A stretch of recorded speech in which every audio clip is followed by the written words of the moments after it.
two in the dining room living it up. Thank you, Kathy. And I want all of you to be especially careful not to get on his nerves tonight. Is that clear, Ross? Sure. If I think of something that'll get on his nerves, I'll save it till tomorrow. Is that the idea? Yes. No. Ross, your father's a little upset right at this time.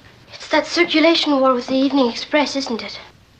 So remember, I don't want to hear one word about the newspaper. Hello, everybody. I'm home. Oh, dear, when he sounds that cheerful, I know he's in a bad mood. Now, remember, Not one word about the newspaper. Hi, honey. Hi there. Gee, it's good to have you home early for a change. Here, Uncle Martin, I'll take your briefcase. Kath, there's some papers in there I want to look at Slippers are before right dinner. here, Dad. Here, let me help you all over here. Son, what are you doing? Take it easy, will you? Ow! Ross! Sorry about that. Incidentally, the answer is no. About what? About whatever it is you're after. Honey, he's just trying to be helpful. There. Comfy? And we're not going to redo the living room now. All I want is for you just to sit back and relax until Here's your pipe, dinner. Uncle Martin. Now, if there's anything you want, you just let us know. I'm sorry. All I would like right now is a little uninterrupted peace and quiet. Hi, everybody. Are you ready for this?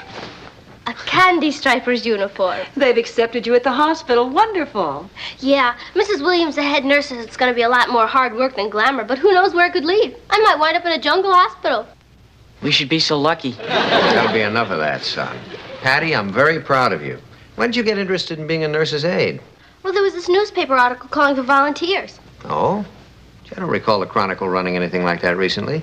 No, I didn't read it in the Chronicle. Patty, I read it in the Evening Express. Yeah, Ma? forget it.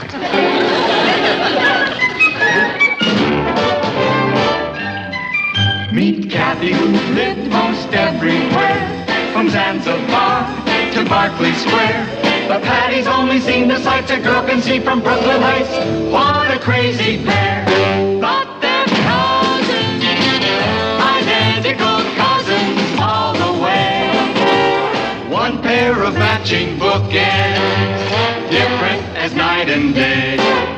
Where Kathy adores a minuet, The ballet russe and crepe Suzette. Our Patty loves to rock and roll, the hot dog makes her lose control. What a wild duet! Still they're cousins, identical cousins, and you'll find they laugh alike, they walk alike, at times they even talk alike. You can lose your mind when cousins are two of a kind.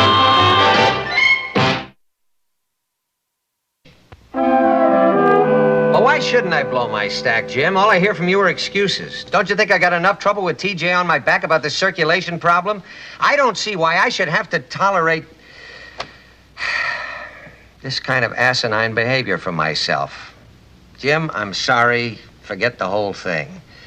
If they dropped the front page in typesetting, I'm sure there was a good reason for it. Yeah, all right. Goodbye, Jim. Where was I now? Item 7, concerning the circulation problem. Oh, shut up. Oh, brother. Item 7, concerning the circulation problem. Perhaps the Chronicle needs a new image. Papa, would you mind if I took a real quiet look at the medical encyclopedia? No, go ahead. Thank you. Larger masthead, easier to read type, maybe greater photo coverage. Item 8. Sorry. What's that? Oh, it's a for taking your blood pressure. A sphygmometer. Yeah, I got it at a medical surplus store just in case there's an emergency at the hospital. Patty, what kind of an emergency could there be where they'd allow a nurse's aide to take blood pressure? An epidemic, maybe, if I'm lucky. Item 8. How about doubling the size of the sports page? Item 9. Another possibility might be to lower all new subscription rates. Oh, can I borrow your left arm? What? Well, you're only using your right hand, and I thought if you weren't using the other one, I could take your blood pressure. Patty, I know what my blood pressure is. Boiling. Now, will you take that thing and get out of here? Sure, Papa. Just thought you'd be interested in my career. Oh, Patty, wait a minute. Look, honey, of course I'm interested in your career. I'm interested in whatever you're doing. It's just that there are times when life forces us to be more interested in other things, like making a living. Pretty rough, huh? Well, let's just say that if the Chronicle circulation doesn't improve, then T.J. Blodgett's disposition won't either. So I'm trying to do everything I can to come up with new ideas to hypo the sales. How about a contest? No, the Evening Express specializes in contests. They run every one in the book. Yeah, but a medical contest? A what? A medical quiz. Every day you ask a different question about medicine, and then at the end of the month, the winner gets a groovy prize. Like a free appendectomy. Yeah, I guess you're right. The general public isn't as interested in medicine as we specialists. Yeah, well, look, Patty, I really got to get back to my memo, okay? Sure, as soon as I finish taking your pulse. The duodenal ulcer is easily distinguished from the peptic variety by noting that... Ow! Oh! That stupid skateboard, you dumb thing. Oh! Ross, what happened? Oh, I got a splinter in my finger from that stupid skateboard. Ross, when did you have your last tetanus shot? My last what? Never mind, we have to do something before infection sets in. What happened? Ross got a splinter in his finger.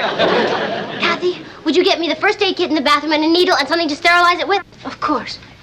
What? Hey, come on, you aren't gonna stick any needles in me. Not without a license, you aren't. Ross, you just sit still and stop circulating your blood. It's bad for the infection. What infection? I just got the splinter. You don't know where that skateboard's been. It's never been anywhere I haven't been. That's what I mean. Here, Pat, here's the first aid kit. Thank you. Alcohol? Hey, come on now. Come on, Ross, sit Hey, still and stop being such a baby. Now give me the needle. hey, come on now. Let me do it myself. Come on, Kathy, grab his other hand. Ah! Ross, can't you stand a little pain? Yeah, but that was the wrong finger. Patty, I heard a scream. What's the matter? Nothing, Mom, nothing at all. Accidents will happen. Well, let's have a look. Are you all right? Oh, my ankle. Oh, don't anybody touch him. He might be fractured. Just stay away. Let him breathe. Okay, now. Don't worry, Papa. I'll help you out. Let me see. Bandage, compress. Oh, darn, I don't have any splints. Natalie, would you please call the doctor before she starts to operate? Keep him quiet now.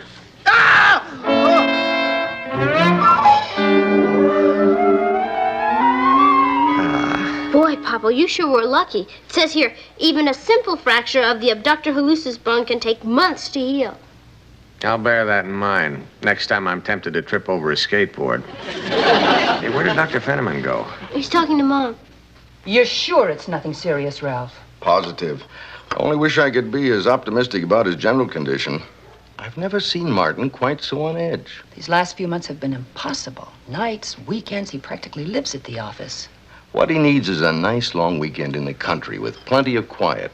Now, in the middle of that awful circulation war with the Evening Express, he'd never go. He'd think he was deserting under fire. Well, if he won't go away, let me see what I can do on the home front to get him some rest.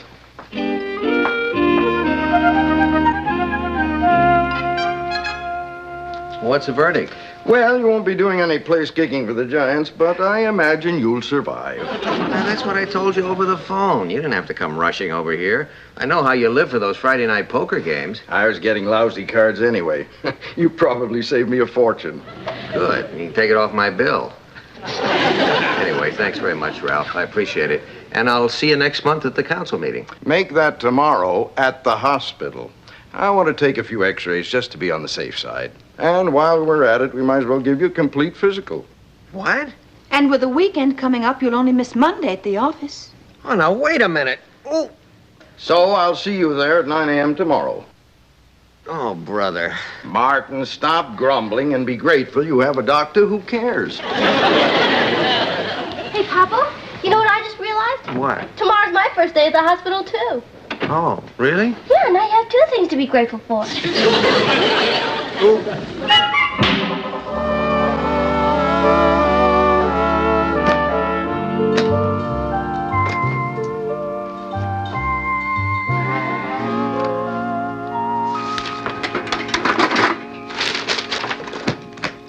Well, hi there, Papa. It's time for your orange juice. Oh, Patty, I'm not thirsty now. Papa, let's not get off on the wrong foot. You need your vitamin C. Now, come on, drink up. I have lots of work to do.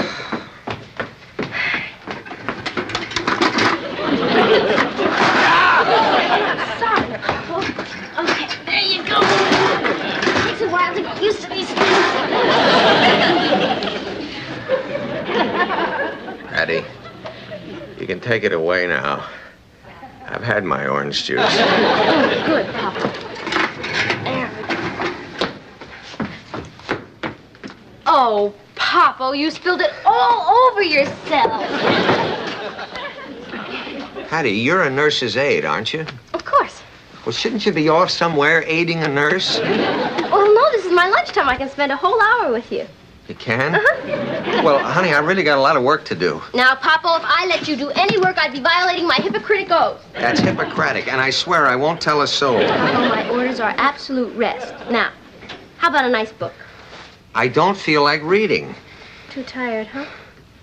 As a matter of fact, yes. Oh, then I'll read to you. No, Patty, I'm going to go to sleep right now. Oh, good. You know, Papa, I read where 60% of the best...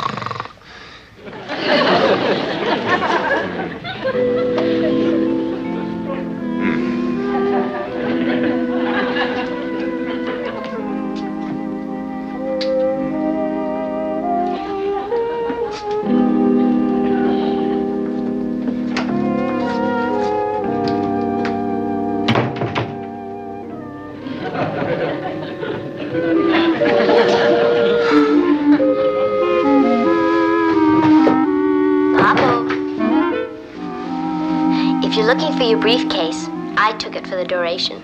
Pleasant dreams. Bye.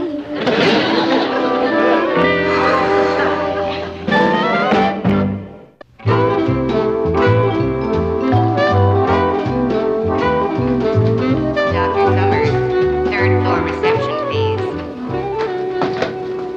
Hi. Anybody home?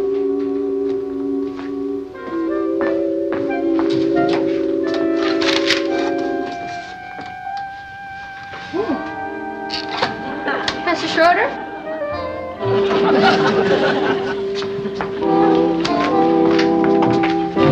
Oh. Excuse me. We are Professor Schroeder, aren't we? Well, I don't know about you, but the last time I looked, I was me. What are you doing in the closet? Who, me? Why don't you pull up a wheelchair and sit down? In the closet? Isn't it a little stuffy in here? Yeah. Stuffy, unprivate. That's what a man needs around here. A closet full of privacy. So he can sneak a cigar against doctor's orders. Oh, I read your chart. Imagine a grown man like you sneaking off in the closet like a little boy to hide from the head nurse. I thought it was pretty clever myself. I think you should be ashamed of yourself. And what do you have to say about that? I'm ashamed of myself. Come on.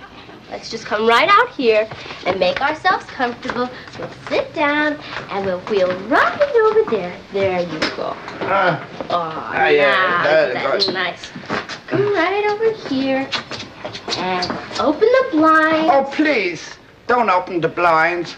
From here, you can see the incinerator. So?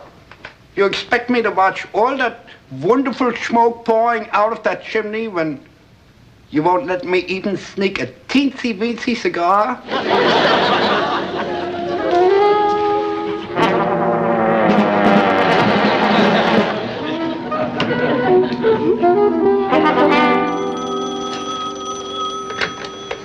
Hello?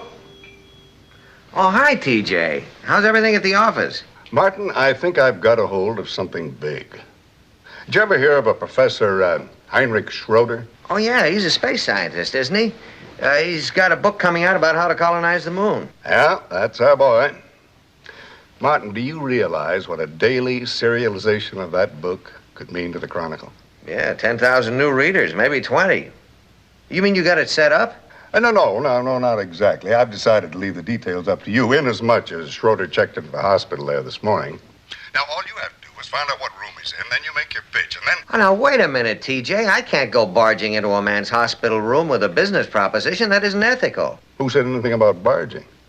Use your ingenuity. Like what? What? Like you used to when you were a young reporter, without ethics. Yeah, wait a minute.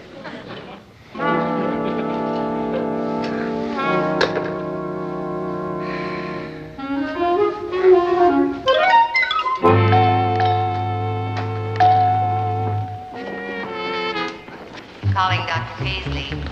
Calling Dr. Paisley.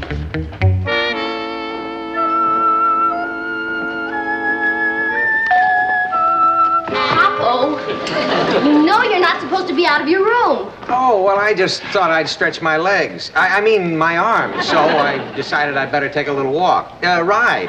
Dr. Fenneman says you're supposed to stay off your feet. I am off my feet. I'm sorry, Popo, but rules are rules.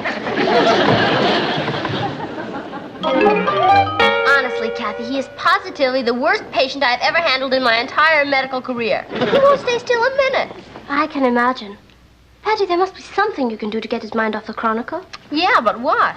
Perhaps it would be good therapy if you got him interested in someone else's problem. Mm-hmm. Yeah, it's a good idea. Of course, I don't know how you'd go about it, but... Oh, that's okay, Kathy. I'll figure it out. Papa doesn't know it, but he's about to get a crash course in instant therapy. Thanks a lot. Goodbye.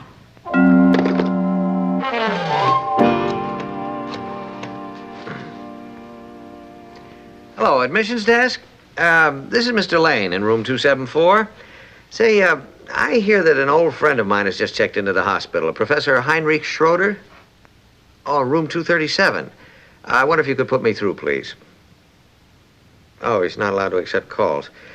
Well, I guess I'll just have to write him a note then. No messages either. Well, excuse me, I'll have to hang up now. Papa? Huh? I found someone to cheer you up. Oh? I'd like you to meet Mr. Peabody. Mr. Peabody, this is my father, Mr. Lane. Mr. Peabody came in with the same problem you have, a sprained ankle. Oh, really? Well, of course, Mr. Peabody, I didn't really sprain my ankle. I just twisted it. I'll be walking out of here first thing Tuesday morning. That's what I thought, till the complications set in. Complications? What kind? Who knows? They ain't been able to find them yet. 6 weeks ago, I come here a healthy man. Now look at me.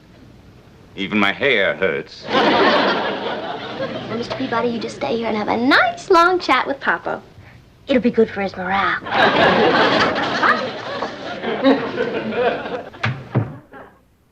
Nice girl you got there. Thank you. Hope you don't catch anything working around here. Not for germs, you know. And that was just the beginning. 3 years ago, I come here with an ingrown toenail. Would you believe it? Inside of 12 hours, they was blaming the whole thing on a busted collarbone. I know. Well, Patty was sure right about one thing, Mr. Peabody. You had an amazing effect on my morale. Always glad to help a fellow sufferer. Believe me, Mr. Peabody, I'll never forget you for this. Now, I hope you don't mind if I get you started on your way. See, I think I'd like to be alone for a while I make out my will. Goodbye, Mr. Peabody.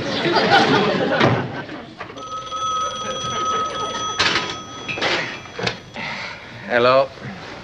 Oh, yeah. Hello, TJ. Well, no, I haven't, not yet, but you only called an hour ago, and I... Yes, TJ, I know they can circle the Earth in 90 minutes, but it just so happens I don't have a booster rocket on my wheelchair. TJ, I'm sorry, I'm going to have to hang up. Goodbye. Papa? Huh? I brought a visitor by for you. I thought you might be bored, so this is Peter Mason, and he's come by to cheer you up. Hi, Mr. Mason. No, I think you're Mr. Mason. Oh, yes. That's right. Mr. Mason is a poet.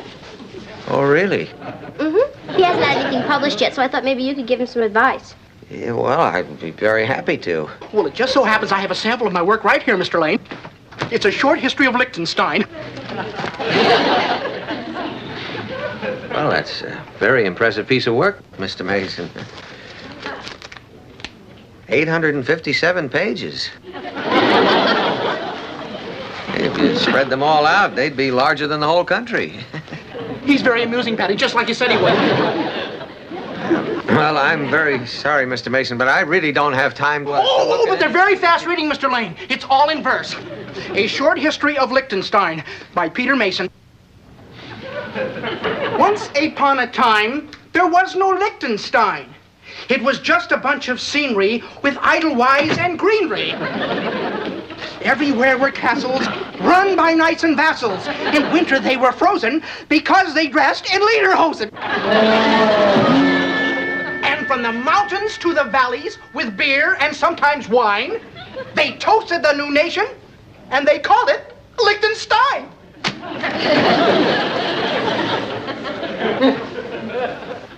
What do you think?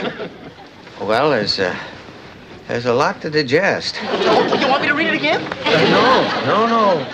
No. I'll tell you, Mr. Mason, I think what we'd better do is just give me a little time to cogitate about it, and maybe we could talk it over on Tuesday, late in the day. Okay, because I want to get started on my next history. China. Well, thank you very much, Mr. Lane, for all the wonderful help. Goodbye. Get well. For heaven's sakes, TJ, will you give me a chance? I was just on my way out the door to talk to the... Natalie? Martin, what's the matter, dear? Why are you so upset? It's your daughter, the poor man's Florence Nightingale. What has she done? You mean, what hasn't she done? In the past 4 hours, she has deluged me with a parade of characters that would make your hair stand on end. Natalie, I swear, if she comes through that door with one more crackpot, I'll call you right back. Hi, Papa. You're just the young lady I want to talk to, Patty. Oh, good, but first I'd like you to meet one of the most interesting men... One moment. Pardon me, sir, but this is a private conversation. Oh, yeah. Far would it be for me to intrude between the father or this daughter, especially such a charming daughter. But if you'll take my advice... At the risk of being rude, I don't want your advice. Papa. Oh, that's all right, Liebchen, I understand. What I wanted to say was... I don't care what you wanted to say, sir. Would you kindly leave? I'd like to be alone. Don't worry. With your disposition, that should be easy. Lucky that girl takes after her mother. If only unmitigated gall. He comes barging into my room and he insults me. Don't blame him. It was my fault. I thought you'd be delighted to meet a nice man like Professor Schroeder. Patty, at this point, I wouldn't be delighted to meet the... Professor Schroeder? Heinrich Schroeder? Yeah, that's him. He's a pretty big wheel, you know. Now you tell me. Patty, I've been trying to talk to him all day. I've got to find him now. Professor Schroeder, sir, just wait a minute. Sir, please, I've got to explain. I'm terribly sorry about what just happened. Finally got him interested in somebody else's problem.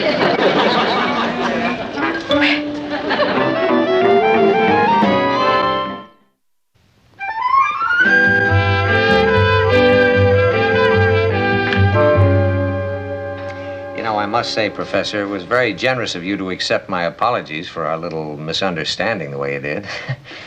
Well, if there's one lesson I've learned in life, it's never to trust first impressions. I'm glad you feel that way. Now, what about the Chronicle's offer to serialize your book? Okay. I make you a wager. How do you mean? A bet. You win this game, and I give you what you want. Really? Gee, that's very sporting of you. Very generous. Not at all. Because I think in 3 moves, I got you beat. You think so?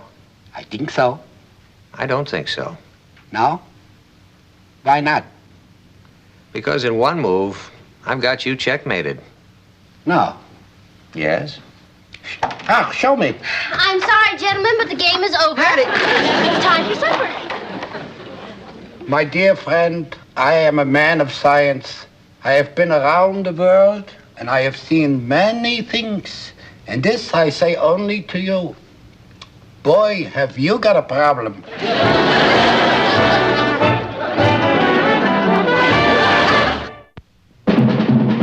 Here's Kathy, who's lived most everywhere, from Zanzibar to Berkeley Square.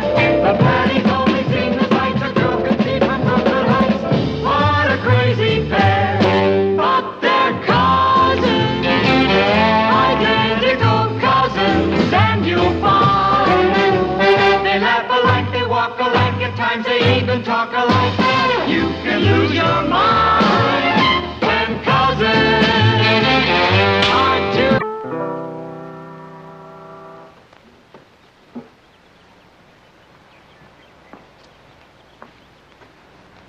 What's so interesting out here? Oh, nothing. The Johnsons are having their garage painted.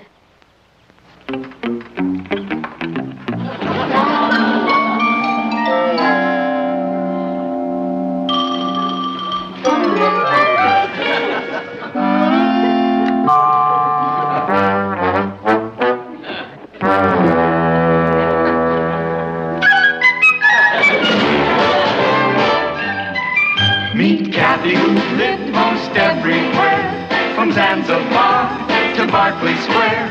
But Patty's only seen the sights a girl can see from Brooklyn Heights. What a crazy pair! But they're cousins, identical cousins all the way. One pair of matching bookends, different as night and day. Where Kathy adores a minuet. The ballet russe and crepe Suzette. Our Patty loves to rock and roll, the hot dog makes her lose control. What a wild duet, still they're cousins, identical cousins, and you'll find they laugh alike, they walk alike, at times they even talk alike. You can lose your mind when cousins are two of a kind.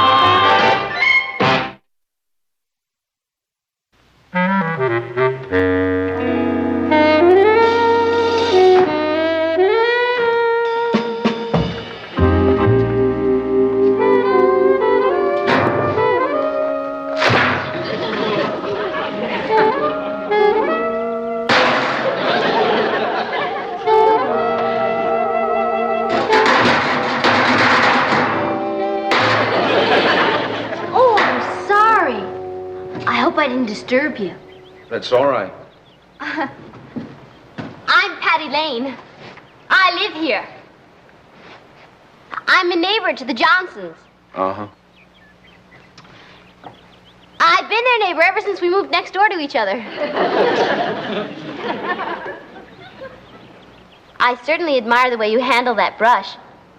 I think being a painter is a marvelous career. I'm not a painter. This is just a summer job. I go to forestry school. Oh. Yeah, I'm going to be a ranger. I think being a ranger is a marvelous career. You know, I think that's what's wrong with civilization today. We've gotten too far away from the tree. Kathy, where are you going with that? I just emptied it a little while ago.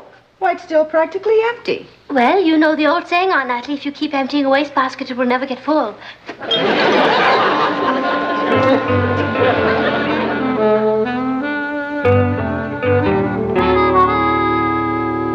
Mom, have you ever thought of how unselfish trees are? Not lately. It's worth thinking about. Do you know that some noble oak gave his life so that we could have this beautiful table? Well, in that case, I'm going to sue the furniture store. They told me that table was solid walnut. Where's Kathy? She just went to empty the wastebasket.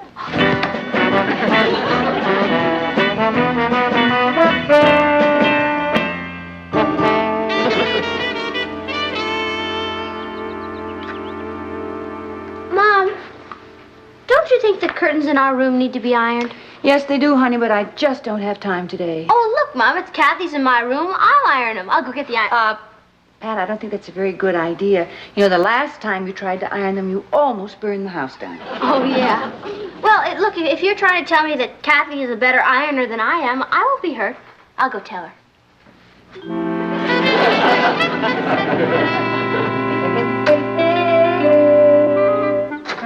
Kathy! Excuse me. Mom would like you to iron the curtains in our room. Well, I told Hank I'd get him a glass of water. Hank? Yes, he's very interesting, isn't he? Yeah. Look, you better get on the curtains and I'll get him his glass of water. Patty, are you sure that was Aunt Natalie's idea and not yours? Why, Kathy, you should be ashamed of yourself. Wash your brain out with soap.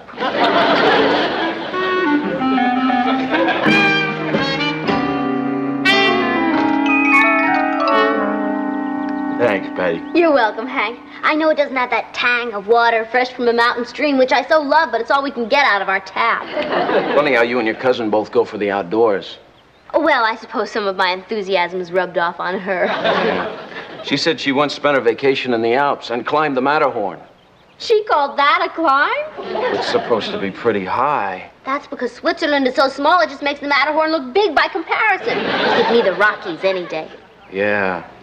You like the Rockies? I've got an application in for assistant ranger at Yellowstone Park. No kidding. You know, you rangers are the unsung heroes of our society. Tell that to Congress. If they don't pass H.R. 973A, this country's gonna be in big trouble. You're absolutely right. What is that? Forest conservation. Forest conservation is a must. It should be supported by everybody who loves wood. You really feel that way? Of course I feel that way. Do you know I was the only kid in my class who hated Pinocchio? Dr. S.L. Talbot, $50. Hey, Natalie, how long are we going to have to keep paying this dentist? Till we get Rose's teeth untangled. Well, I wish he'd smile once in a while when we have company so people could see what a generous father I am. Papa, excuse me. Can I ask you something about going to the beach again this summer? Yeah, what about it? Well, are we going to keep going there year after year? I thought you enjoyed the beach. Oh, yeah, I do, but, you know, there is such a thing as getting into a rut. I mean, all they have there is sand and water. Couldn't we do something more outdoorsy? More outdoorsy than the beach? Well, higher and greener. Like mountains and forests. Someplace where you can sleep under a blanket of stars and listen to the forest murmuring in your ears. Well, I'll think about it. Thanks, Papa. Oh, by the way, Papa, while you're writing, don't forget to send a letter to your congressman and tell him to vote yes on H.R. 973A. What's that? Forest conservation. The whole thing is snowballing. Get behind it. You too, Mom. What's his sudden passion for the great outdoors? I'm not sure, but I think the answer is a bunch of muscles at the end of a wet paintbrush. It is a gymnosperm. Pythagoras Pinus foliaceus. It is a Where's Kathy? She's outside emptying another wastebasket. Boy, I tell you, if you want to find dirt in this house, you gotta borrow a cup next door.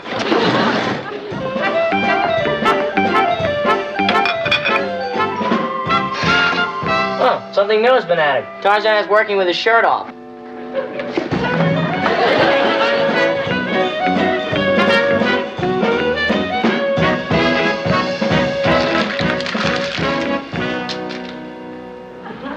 Is that wastebasket gone again?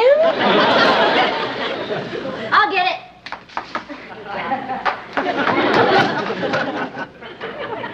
Kathy!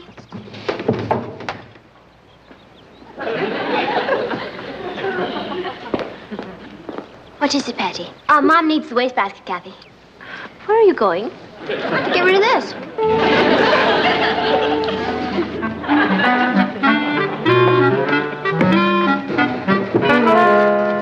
Hi. Hi. You're doing a wonderful job there. Thanks. Oh, by the way, is that pine? No, spruce.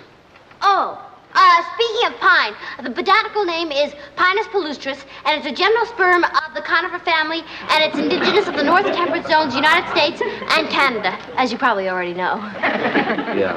I'm gonna gas having wood in common. The way to remember is coniferous trees have cones and deciduous trees have leaves. Oh, I'm so glad you're straightening me out, Hank. I always get deciduous mixed up with kind of the kind with cones. Hi, Patty. Hi. Richard, this is Hank. Hank, this is Richard. Hi. Hi. Go on. What are some more of the deciduous species? Well, you've got your elm, your oak, your maple, your walnut, and so forth. Elm, oak, maple, walnut, and so forth. Maple walnut. That's one of my favorite flavors. Richard, we're talking about trees. Oh. What are some of the kinds with the cones?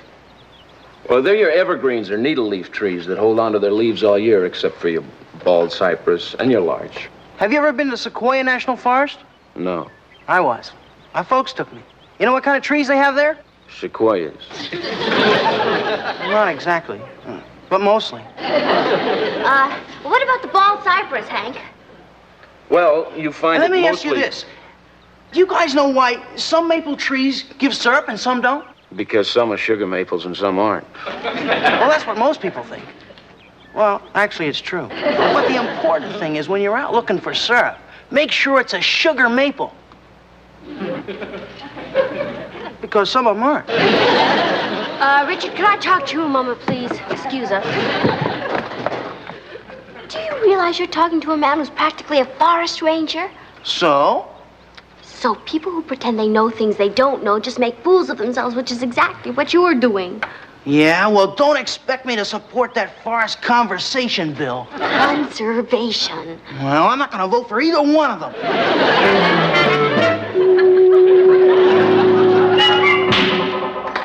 Natalie, where are you? Patty? Kathy? Ross? Honey, what's wrong? Nothing's wrong. Sit down, sit down. Listen, when I was at the office today, it hit me like a brainstorm. Oh, hi, kids. Come on, sit down. I want you to hear this. Patty was right. Of course I was. About what? Well, about our going to the beach every summer. Instead of bringing this family together, the beach tends to pull us apart. I don't understand. Well, look, we all go to the beach together and we come home together, but in between, everybody goes off in his own separate ways. I mean, one person goes swimming, another one goes fishing, another one plays bridge, another one collects shells, and the only time we ever see each other is at dinner to say, pass the sugar. Or waiting to get into the bathroom. Right. Anyway, why can't we all go camping? I mean, pitch a tent out somewhere in the woods. No telephones, no gasoline fumes, nobody else around. Just all of us working together and playing together like a real family. Pitch a tent? You mean sleep on the ground with all those crawly things? Oh, Natalie, we'd have sleeping bags. You'd love it. Oh, Papa, I think it's a great idea. Really smashing. At last I'll get a chance to use my hunting knife. You know where we should go? Yellowstone National Park. I hear the forest rangers there are very dedicated. Yellowstone? Don't they have bears up there? Oh, yeah, but they're very friendly and polite. Oh, you mean they say, excuse me, before they tear your head off? Well, now, wait a minute. I wasn't thinking of anything that far away. You know, maybe the Catskills or the Adirondacks. Natalie, you'd love it. Knowing this family, the whole thing would probably be just a giant lash-up. Now, Natalie, that is not necessarily the case. That's what happened to Ozzie and Harriet last week. Ozzie and Harriet who? Ricky's mother and father. I don't think I've ever met them. And anyway, it is not going to be any giant lash-up because I have a master plan. Now, I have borrowed some camping equipment, and we are going to have a dry run before we head for the hills. Oh, boy, where? Right in our own backyard. Our backyard? Well, why not? There's plenty of room. Papa, that's a fantastic idea. Please, Mom. Well... That makes it unanimous. All right, everybody. The Lane expedition shoves off for the backyard tomorrow morning at 0800. Any questions? Yahoo! Sounds wonderful. Mom, you'll love it. I promise no little bugs will crawl, and we'll get that spray stuff, and then we'll put together. Setting up camp in the backyard? Yeah. See, the family's gonna go to the mountains for the summer, and I don't want to be saddled with a bunch of amateurs, so I thought I'd break them in first. Thanks, Kath.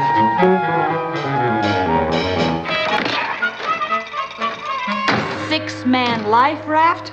Don't tell me you expect a flood. No, of course not. Ed just gave me all the equipment he had. This is ridiculous. Lewis and Clark didn't take this much stuff. Lewis and Clark? Oh, Ozzie and Harriet's in-laws. No, Natalie, if you don't stop heckling, we may have to ask you to leave camp. Is that a promise? All right, everybody, let's get this show on the road. Come on. I better go help them out. Hey, Ross, you start untying the bedrolls. Oh, but I want to help with the tent. Oh, no, Kathy and I are gonna put up the tent. Mom, I'm starved. Don't you have anything to eat? I just found the dishes. Oh, good. I'll get it. No, you won't. I'll get it. No, you won't get it either. Why not? Because if we're going to do this thing at all, we're going to do it right. Now, as far as you're all concerned, we're out in the woods, miles from the nearest phone. That's funny. I can hear it just as clear as day. I repeat, Ross, we are in the wilderness. That is not a phone ringing. Don't be silly, Martin. That call might be for me. Or me. Or even me. Oh, come on now, all of you. Papa's absolutely right. If we're gonna do this, we're gonna do it completely. Thank you, Patty. Now, everybody tries saying to himself, there is no house. We are alone in the woods. Trying to keep a woman from answering a phone is cruel and inhuman. What phone? do you hear a phone? I don't hear a phone. Do you hear a phone? No, I hear a bird ring. Now, come on, everybody repeat after me. There is no house. We are alone in the woods. Well, come on, repeat it. There is no house. We are alone in the woods. Okay, Ross, you get started with the fire and girl... Holy smoke, you know, I'll bet that's Bert on the phone about the golf game. What phone? I don't hear any phone. No, Natalie, don't be silly. This is important. Papa, have you forgotten? There is no house. We are alone in the woods.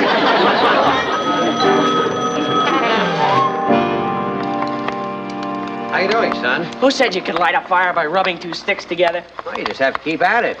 Why can't I use some matches? Because every experienced camper should be able to start a fire by friction. Suppose you were out in the woods and you lost your matches. I couldn't. What makes you so sure? Because you're always telling me I'm too young to carry matches.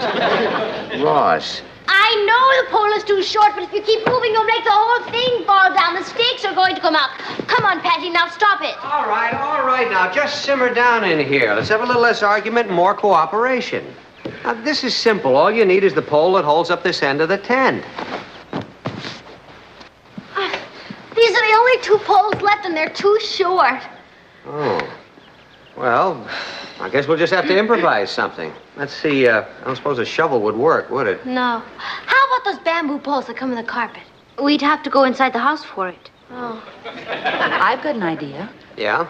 Why don't we forget the tent and sleep in the house like human beings? Now, Natalie, let's not panic. I mean, I'm sure we can find a substitute for a pole. Oh, Mr. Lane? Uh-huh. Those two short poles you've got. Yeah? I think you'll find one fits into the other. Well... Oh, yeah, gee, thank you very much. Huh, yeah, what do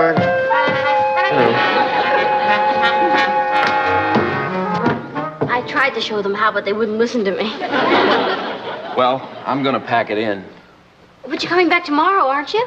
Sure, to finish up. Oh, good. I can't tell you what a comfort it is knowing that we have a real live forest ranger right next door. Well, so long. See ya.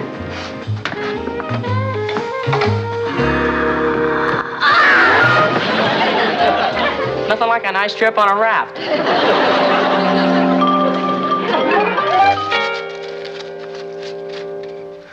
Patty, don't eat them until they're cooked. I can't help it. That may be never. Ross, how's it going? No luck. Well, stay with it. Martin, we're starved. Yeah, well, just as soon as Ross gets that fire going, we'll eat. Why can't we have some raw candy bars or something? Because we're in the woods, and I just caught these trout. Except that you didn't catch them, you bought them, and they're not trout, they're flounder. Hey, I just got an idea. Why don't we cook them Indian style? How's that? You make a hole in the ground, you put the fish in there, and then you make the fire over it. Sounds great. It does? Yeah, it seals in the flavor. Hey, whet your appetites, everybody. We're going to have our fish Indian style. Faster, Ross, faster. You've almost got it. That's it, girls. Come on, blow harder. Come on. Hold it! Now, I know there's no house, and I know there's no paper, and no kindling, and no match, but I am starved. Yahoo! I've been freed! Well, there we are. Fish Indian style. Okay, everybody, let's dig in.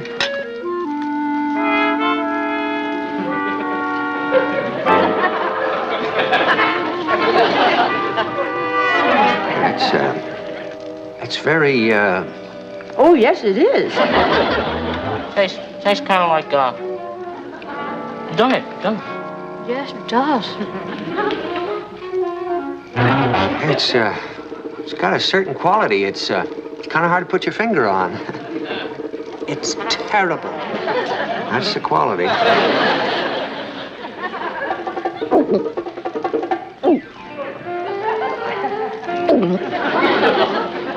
Patty, are you sure this is the way the Indians used to make it? I only told you how to make it. I didn't say it was any good.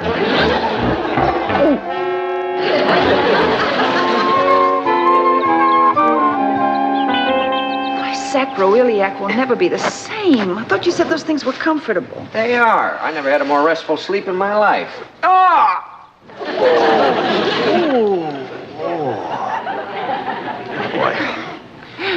I'm going to go start breakfast. How would you like your eggs? Any way but Indian style. Hurry it up, will you, Kathy? Yes. What's the matter? Her blouse is caught in the zipper. How'd you do a stupid thing like that? What are you trying to do, embarrass me in front of the whole world? Don't worry, the whole world hasn't come to work yet. What's the problem, kids? Oh, it's the zipper. What's wrong? Why doesn't everybody stop asking stupid questions and do something? Have you tried putting some soap on the zipper? Careful, dear, you'll tear her blouse. Papa, please hurry it up. All right, now, don't get hysterical. Listen, I've got a thingamajig in the house for fixing a zipper. You have? Unfortunately, I don't have one here in the wilderness. All right, go get it, and I'll get pliers out of my... I wonder where I put it. I have you, Aunt Natalie. In case nothing else works, I'll get some soap. Hi. What are you doing in the sack so late?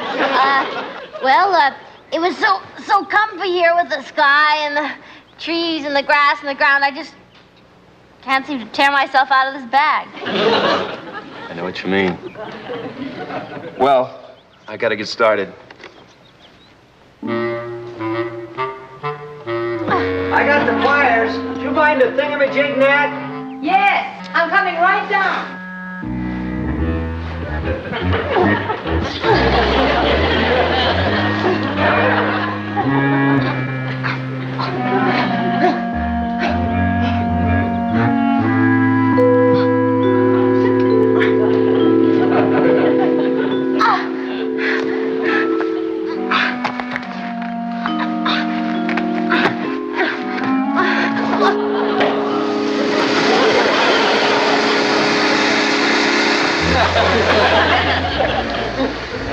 Where is she?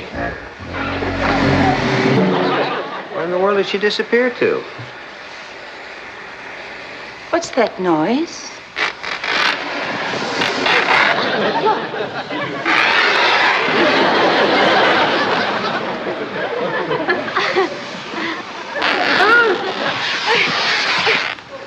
What happened?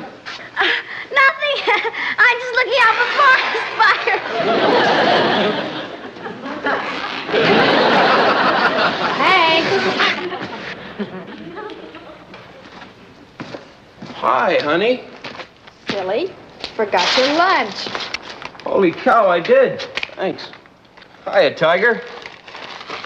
Yep, he's getting to look more like his old man every day.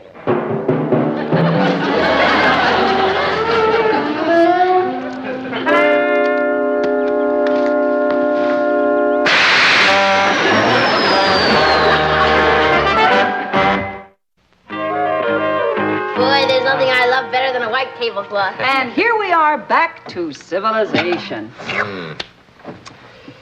Well, we certainly learned a lot. Didn't we, though?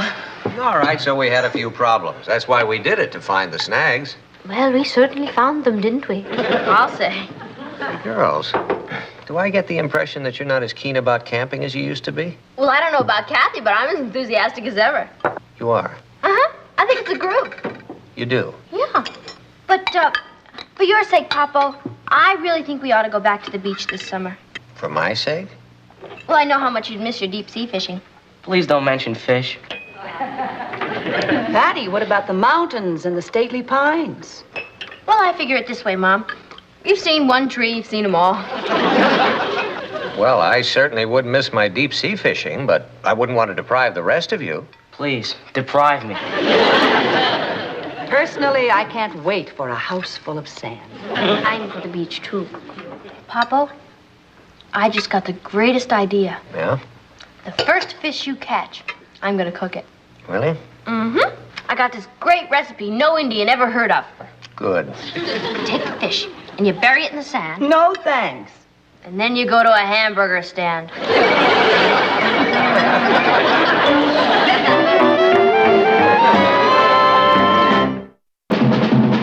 Here's Kathy, who's lived most everywhere, from Zanzibar to Berkeley Square.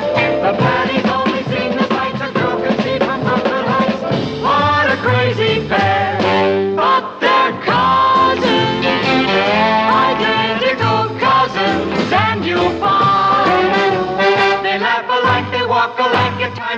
even talk alike. You can lose your mind when cousins are two of Cynthia! Kathy, I need your opinion. Your frank and honest opinion. What do you think of Doug Bailey? Well, frankly and honestly, I think he's dull, boring, and completely impossible. You're right. He never paid any attention to me either. That's not the point. Hey, something new's been added. Exchange student program. Wonder who we can exchange for him. My, that would be exciting. Buenos Aires is the Paris of South America. Maracas in the moonlight. Flamencos to a mad guitar. Dawn over the Andes. And I understand there are 4 men to every woman. That'd be heaven if a girl only got half her share. It certainly sounds exciting. Kathy, do you suppose... No, my family'd never let me go. Hey, but you could go. Oh, I'm afraid my family wouldn't let me go either. Well, they're in England. No, I'm in my family here. Aren't you a little bit confused? The Lanes aren't your family. Well, they certainly think of me as one of their own, and they wouldn't let me go any more than they'd let Patty go. Oh, Kathy, don't be ridiculous. Of course they would. I mean, you're just a visitor. Cynthia, that's silly. Huh?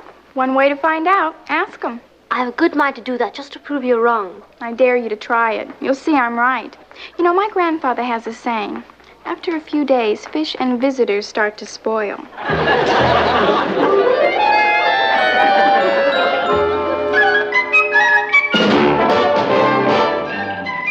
Meet Kathy, who lived most everywhere, from Zanzibar to Berkeley Square. But Patty's only seen the sights a girl can see from Brooklyn Heights.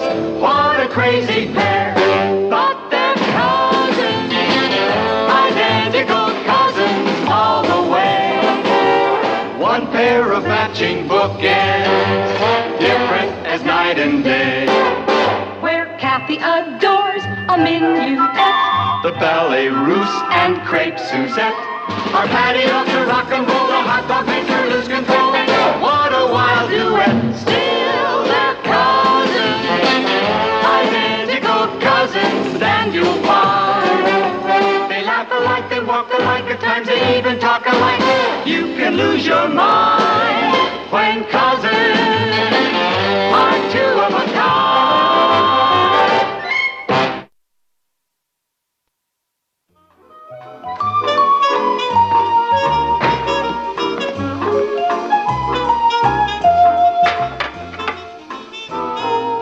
He'll be ready in a couple of minutes, Ross. You said that an hour ago. Well, I had a little trouble with the fire going out. You know, if we'd done these in the kitchen on the broiler, we'd be finished eating by now. You're the only kid I know who doesn't like charcoal broiled steaks. Dad, it's the space age. Why put up with Stone Age cooking? Steaks on! All right, everybody, let's go. Steaks on. Coming, Sergeant. Okay, now let's see. Natalie, medium well. Ross, well done. How do you eat them that way? And Kathy, charred on the outside, pink in the middle. Thank you, Uncle Martin. You never forget, do you? Oh, why would I forget, honey? You've been here long enough. See now, Patty and the chef, both medium. Thanks, Papa. Not well done enough. Have you ever tried charcoal broiled charcoal? Mine's perfect, Martin. Mine, too. How's yours, Kath? Oh, fine, Uncle Martin. Thank you. What's the matter, Kathy? You're like in another world. Nothing, Patty. I was just thinking. About what? Well, I really don't know quite how to say this. Well, you know, there's nothing you can't tell us. I know, but I wouldn't want you to misunderstand. Well, the suspense is killing me, Kathy. What is it? Well, I may have an opportunity to get an exchange scholarship. A scholarship? Where? Argentina. Argentina? Why would you want to go to Argentina? Well, I understand Buenos Aires is very exciting, like Rome or Madrid. Yes, I've heard it's a very cosmopolitan city. You mean too sophisticated? Oh, well, not for you, honey. You've lived in big cities before. Yeah, but Kathy'd be all alone down there. Not really, Patty. They'd put me with an Argentine family. But they'd be strangers. You wouldn't know anyone. Well, now, when Kathy came here, we were all strangers, too. I never considered you strangers. Kathy, do you know how far Argentina is? I know. You mean too far for me to go? Of course it's not too far. Are you kidding, Papa? Now, just a minute, everybody. Look, there's an atlas on my desk. Kathy, would you get it, and we'll find out exactly how far it is. You don't need an atlas. I can tell you exactly how... Oh! I'm sure you can. My shin. Oh, I'm sorry.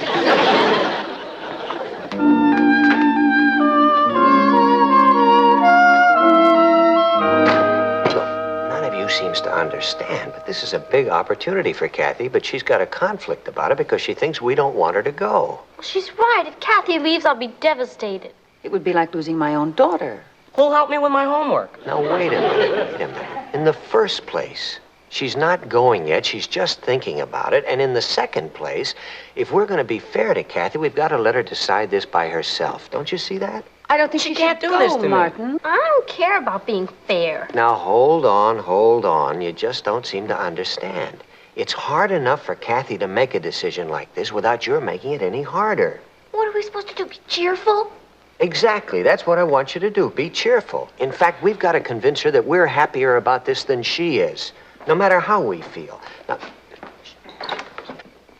I can't believe how far Argentina is. 5,300 miles. well, that's only 10 or 11 hours by plane. Yeah, sometimes it takes us that long to get across town. I'll get it. Well, as long as nobody minds my going. You know we'll miss you. I'll miss you too. Well, you can come and visit us on your vacations. Yes, I suppose so. Let's face it, Kath, this is too big an opportunity for you to pass up. Yes, it is, isn't it? It's for you, Cap. Cynthia.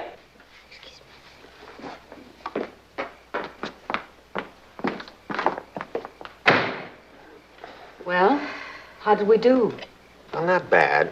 But we're going to have to do even better if we're going to convince her. You won't believe this, Cynthia. Not only didn't they object to my leaving, they actually seemed quite cheerful about it. Yes, they didn't object at all. Isn't that wonderful? Well, of course. Oh, yes, I'm just so miserable I could die. Well, I thought they'd put up a little fuss. Oh, what can I do? I'll just go right downtown tomorrow after school and fill out an application. Well, of course I'll miss them, but we'll write. And you know something else, Cynthia? Your grandfather was right about visitors and fish.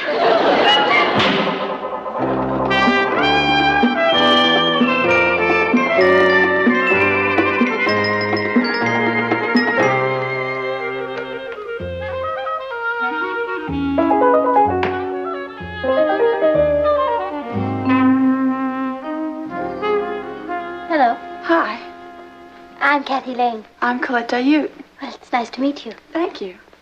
Are you going to Argentina? Possibly. Are you?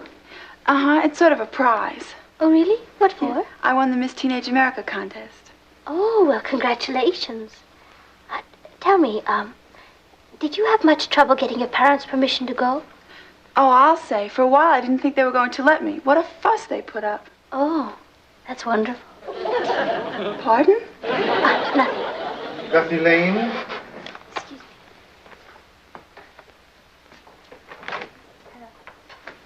You certainly have a very good record.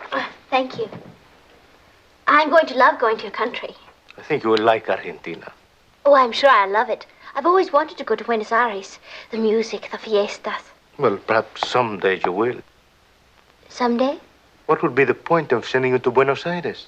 It would be like sending you to Paris or Rome. Is that bad? No.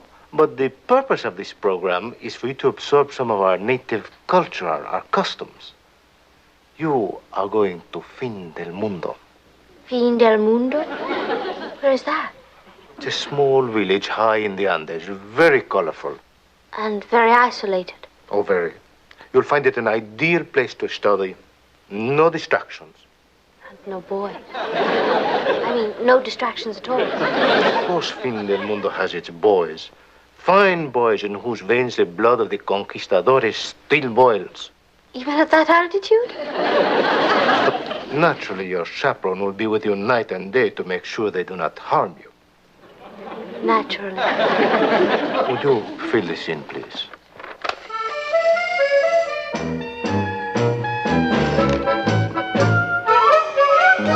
We gotta find something out about that place or she won't go there. Listen to this. Argentina has some of the most colorful fiestas in South America. That's not the kind of thing we're looking for. And will you please stop eating those potato chips and concentrate? I'm using them to keep my place. Uh-oh. What's the matter? This is about the courtship customs down there. Yeah? Any pictures?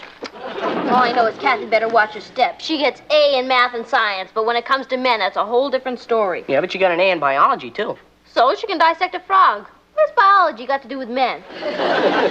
Pretty complicated. Listen.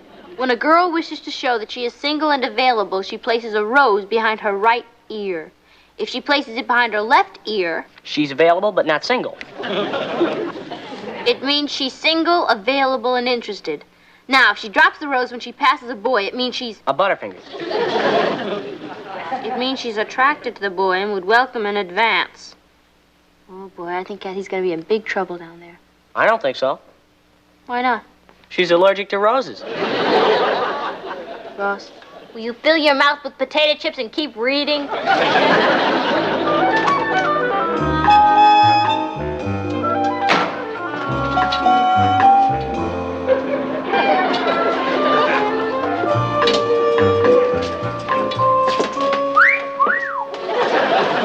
Oh, hello, Martin.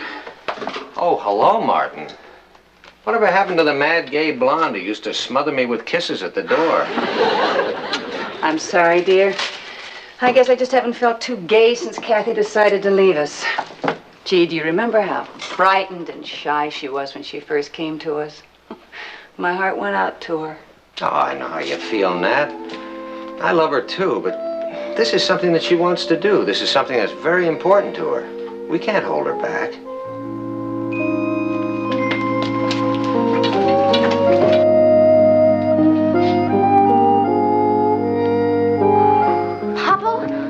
It's gonna put out the fire. Yeah. Hey, whatever happened to hello, Dad, how's your game? I'm sorry, Papa, but this is important. Listen, go ahead, Ross, read it. Ross, why do you insist on using potato chips as bookmarks? Listen, in some South American countries, the average lifespan of the native population is a mere 32 years. Very interesting. Papa, interesting. Don't you realize that Kathy's gonna be cut down in the prime of her life and it's gonna be our fault? Okay, look, if that doesn't impress you, listen to this. Quite often in South America, young girls are betrothed at the ages of 9 and 10 and married by the time they are 12 or 13. Are the two of you really worried about Kathy's getting married? Of course not. I'm worried about her being an old maid. By the time she gets there, all the 9 and 10-year-olds will be taken. And just what do you intend to do with this choice bit of information? Tell Kathy, of course. Oh, no, you won't. Papa, when a person runs across a choice piece of information like this, it's her duty to speak up. And now look, the two of you, just sit down over here for a minute. Have a little talk about this. Now look, both of you love Kathy, right? Of course we do. Well, now then, you certainly don't want to be millstones around her neck, do you? No, sir. All right.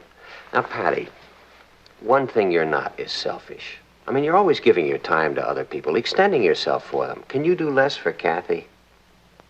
No, Papa, I guess not. Hey, wait a minute. I'm just as unselfish as she is. Of course you are. But now, here's the point. So far, we've done a pretty good job of convincing Kathy that she's free to go. But as the time for her to leave gets nearer, her doubts are going to get more intense. So we have to step up our efforts to make her feel that we're pleased she's going, that we're delighted, in fact. You mean we have to bend over backwards to convince her? Exactly. Okay. Good. How about you, son? Well, I sure don't want to be a millstone. That's my boy. What's a millstone?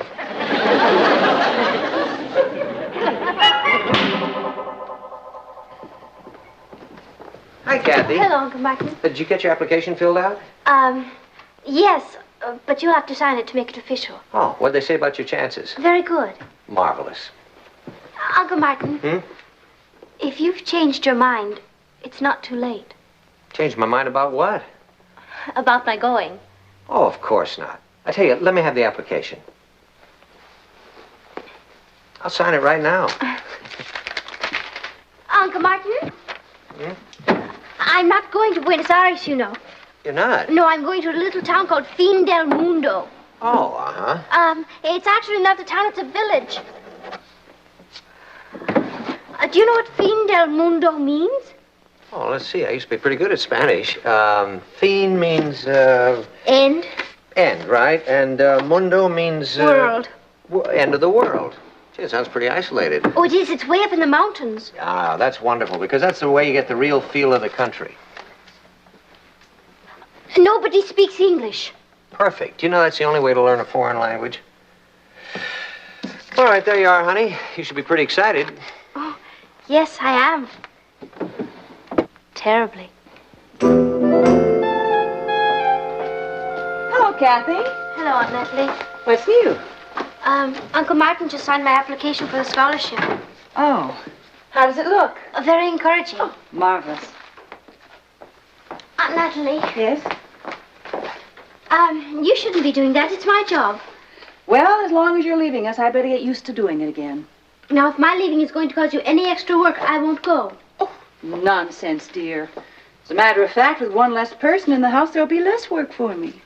Oh, yes, of course.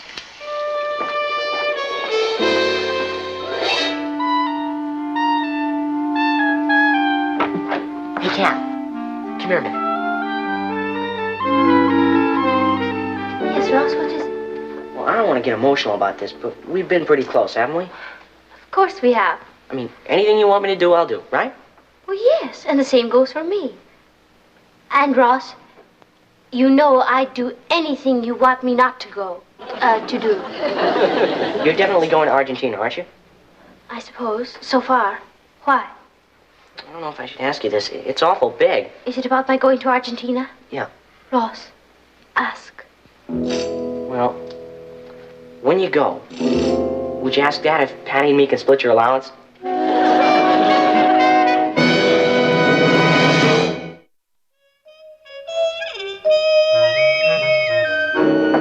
Patty, are you in there? Yeah, Cass, can you squeeze through?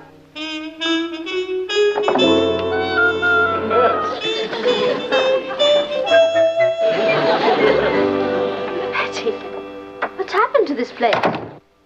Oh, I didn't think you'd notice. Oh, what is all this? Oh, I just redecorated. Redecorated? Yeah. I figure since I'm going to be here alone, I can really spread out. Would you like a soda? No, thank you. How about an ice cream cone with sprinkles? Patty, you never told me I was in the way. Well, you're not in the way, Kathy. I've enjoyed crowding myself into this room to share it with you. I crowded you? Oh, no, I didn't mean it that way. I thought we were like sisters. Well, closer than sisters. But you want to go to Argentina, don't you? Patty, what if I... Yeah? Nothing. Kathy, do you really... What, Patty? Nothing. Dinner's ready, kids. What were you going to say? Nothing, Kath. I know you'll love Argentina.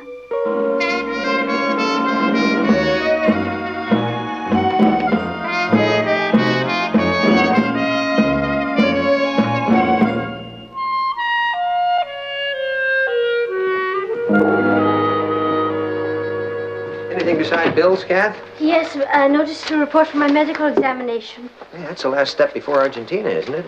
Yes. Well, as healthy as you are, the only thing that could stop you is an attack of gout.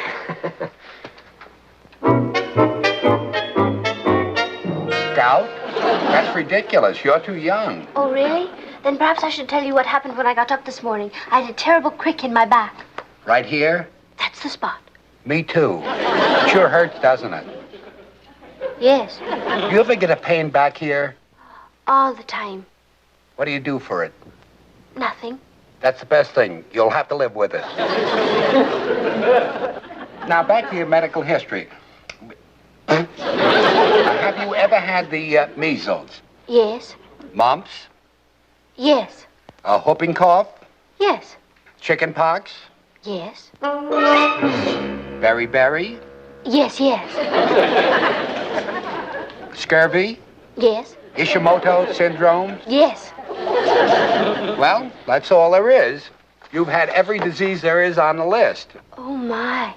Does that eliminate me?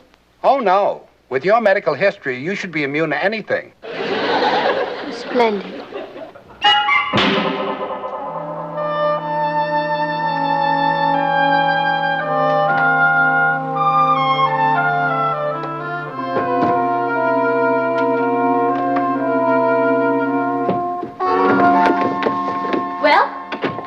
Well, what?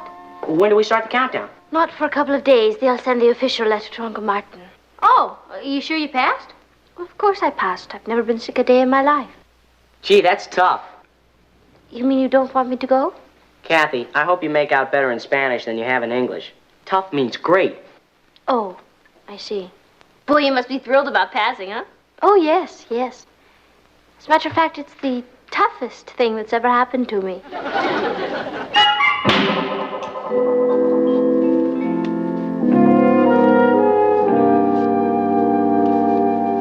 Martin! On my way. What is it? It's from the exchange program. Oh, boy. You don't suppose we could burn it? Don't tempt me. Dear Mr. Lane, we regret to inform you that your niece, Catherine, has been rejected for the exchange student program. Martin. Her medical history shows a background of pellagra and... Pellagra? I never knew she had pellagra. Martin, you're not going to believe this, but Kathy has never had pellagra. You sure? Of course I know her medical history like a book. Don't you see? She made it up. Why? Because she's got a bad case of you don't love me anymore. Do you mean that all this time we've been trying to convince her that she was free to go? She's been trying to get us to... Say that we love her too much to let her go. That was marvelous. Thank you, dear. Hey, Dad, you want to hear a great riddle? Sure. What's green and flat and has 4 red wheels? Our front lawn. You lied about the red wheels. Kill that, Patty. You have 2 choices for dessert, pie or coffee cake. I certainly will miss your coffee cake, Aunt Natalie. Yeah, but with all that coffee down there, they must have some coffee cake. Ross, you've got the wrong country. Coffee comes from Brazil. I'm going to Argentina. Oh, Kath. Yes, Uncle Martin? I hate to disappoint you, Kathy, but you're not going to Argentina. What? You mean that, Papa? No kidding? Why not, Uncle Martin? For a very simple reason. Because we'd all miss you too much. He's right to be empty without you. Well, I was looking forward to it. Well, I'm sorry about that, honey, but you mean too much to us. You mean you won't let me go? I absolutely forbid it. Uncle Martin, you're not serious. I am. Isn't that being a bit selfish? It is. You're asking me to give up a marvelous opportunity. I know it. But you have no idea how I was looking forward to it. Well, now, wait a minute. Maybe I'm wrong, and if I'm being pig-headed about it, No, Uncle Martin, you've every right to be wrong and pig-headed. I mean, you're right. If you don't want me to go to Argentina, I'll make the sacrifice. Good. Well, now that that's settled, how about dessert? You have only to ask. What would you like? I think I'll have a piece of pie. Cake for me. It's a celebration. I'll take both. Kathy? Nothing for me, thank you. I've had my dessert.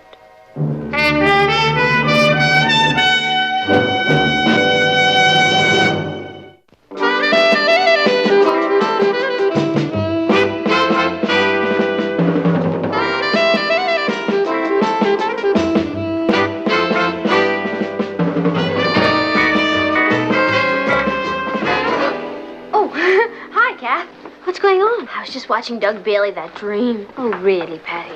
I think he's going to ask me for a date. He never stopped watching me all during history. I think Doug Bailey is a perfect drop. That's drip. Well, either way, I wouldn't go out with him if he were the last person in the world. Nobody's asking you to. Hi, girls. Hi, Doug. Hello, Doug. Hey, Kath, you doing anything right now? No, why? I thought maybe we'd go over to the malt shop and get a soda.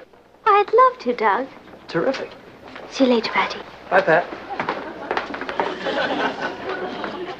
How do you like that? If I kept my big mouth shut, she'd be in Argentina by now.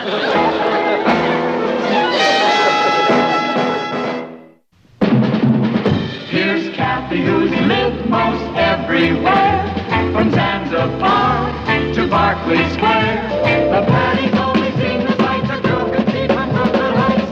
What a crazy pair! But they're cousins, identical cousins, and you'll find they laugh alike. even talk alike. You can lose your mind when cousins are two of a... It's on the shelf where you left it, dear. Oh. Hey, Papa. Didn't I hear you talking about Marie Antoinette last week? Oh, yes, you did. Well, that's terribly expensive. Richard can never afford to take you there. What are you talking about? The French restaurant. What are you talking about? I'm talking about the Queen of France who lost her head in the basket. I'm glad you didn't bring that up before dinner. What about Marie Antoinette? Well, I have to write a term paper for history. Oh, yes, history. I think you got a C on your midterm in that, didn't you? Oh, what'd you say, Ma? I can't hear you. She said you got a C in history, didn't you? Heard her. Let me tell you something, young lady. If your next paper is not outstanding, there'll be no dating for 2 weeks. Papa. Well, I'm sorry, but with the kind of grades you've been getting, you'll never get into a decent college. Is it fair to penalize me just because I don't have a head for old dates? Do all right with young ones. Patty, perhaps if you thought of it as a boy's phone number, it might help you. Like Robert Fulton, 1807. Henry Hudson, 1609. Marie Antoinette, 1789. That's pretty good. I have a good head for phone numbers. Marie Antoinette, 1987. You have dialed the wrong number. I think you just phoned General de Gaulle. Meet Kathy, who lived most everywhere, from Zanzibar to Berkeley Square. But Patty's only seen the sights a girl can see from Brooklyn Heights. What a crazy pair! But they're cousins, identical cousins all the way. One pair of matching bookends, different as night and day. Where Kathy adores a minuet. The ballet russe and crepe Suzette. Our Patty loves to rock and roll, the hot dog makes her lose control. What a wild duet, still they're cousins, identical cousins, and you'll find they laugh alike, they walk alike, at times they even talk alike. You can lose your mind when cousins are two of a kind.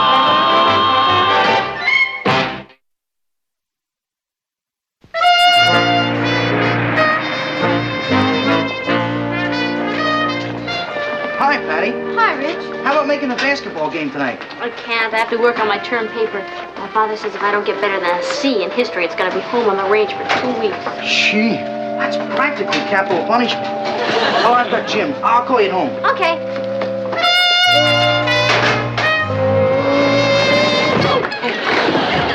Gee, I'm sorry. I didn't see you. That's okay. Next time I'll put on my headlights. Did I hurt you? Not yet, but keep trying. That's yours. Thank you. Excuse me. Yeah? I think we got something a little mixed up here. That's yours, and this orange one is mine. And there you go. You know, you really ought to be more careful. You could hurt someone, including yourself. Goodbye. Patty. Hi, Ross. You bumped into the brain. Yeah, me with no collision insurance. What do you mean the brain? Well, his IQ's so high, you need an oxygen mask to measure it. You know the type that's always correcting the teacher? Oh, yeah. But what can you expect? He's a transfer from Boston. He's in my history class. History? And he's good at it? Is he? I think he knows more about history than Charlton Heston. Boy, he sounds like he's got real depth. Don't tell me you're interested. Oh, well, Roz, I feel it's our duty to make a newcomer feel welcome.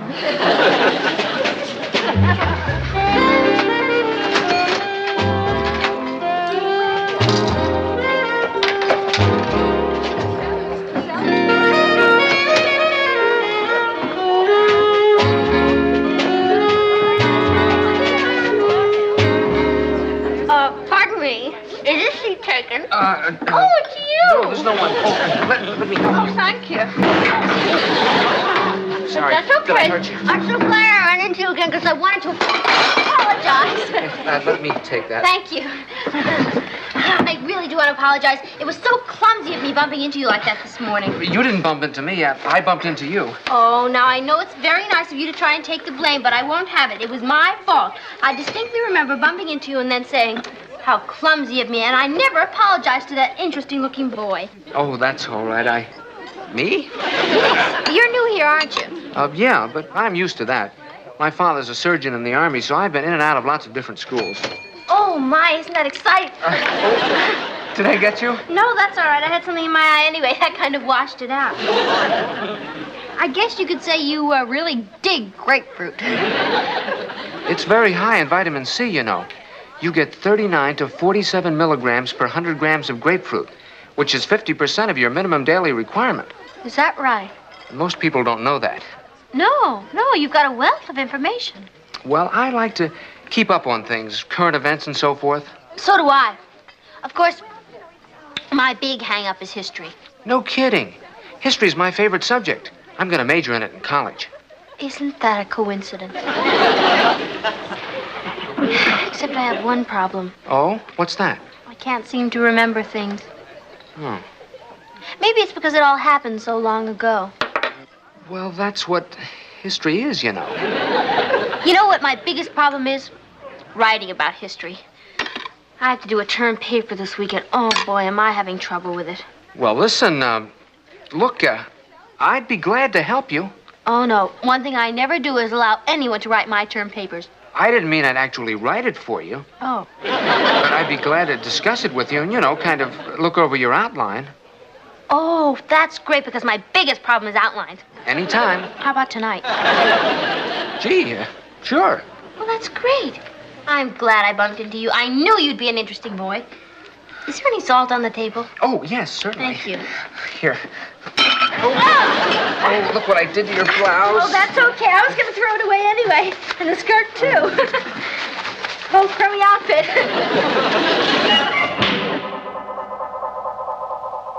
I can't tell you how much I appreciate your coming over.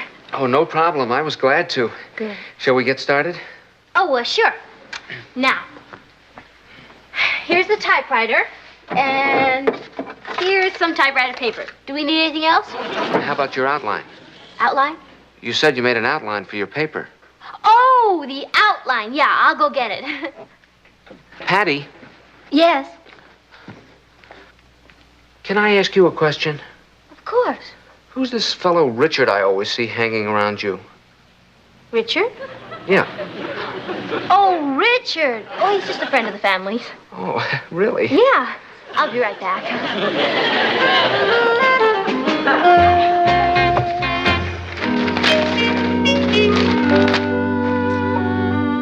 Nat, how long are we supposed to stay in here anyway?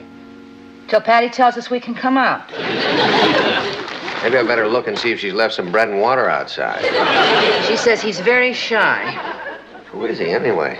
Oh, he's a new boy in school. Patty's helping him to adjust. Hi there. Is that the outline? Yeah. I thought I'd type. Oh, good. Why don't you type? Oh, okay. Because typing is one of my drawbacks. Let's hear what you've got. The French Revolution. That's what I call it. Oh, all right. Okay. Now, I think it should be broken down to 4 main parts. Uh-huh. How about starting with the causes of the revolution? That's a good place to start. Well, because if there weren't any causes, there wouldn't have been any revolution. Number 1, the causes. Right. What have you got next? Well, I can't seem to figure out what number 2 should be.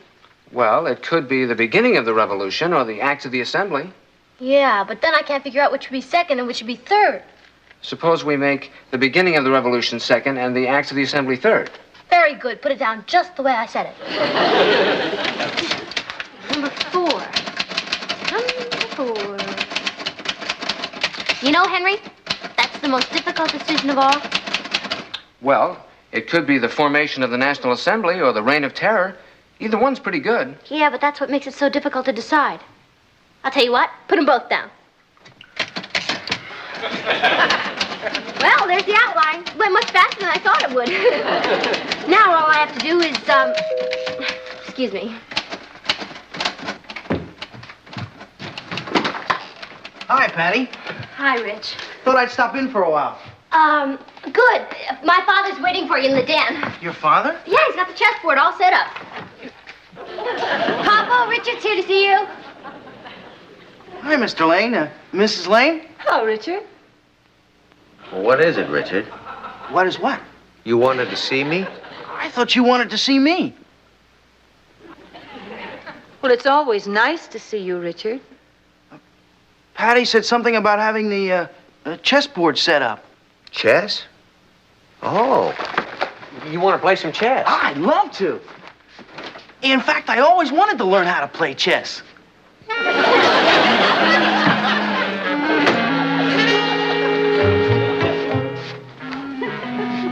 You do read, don't you?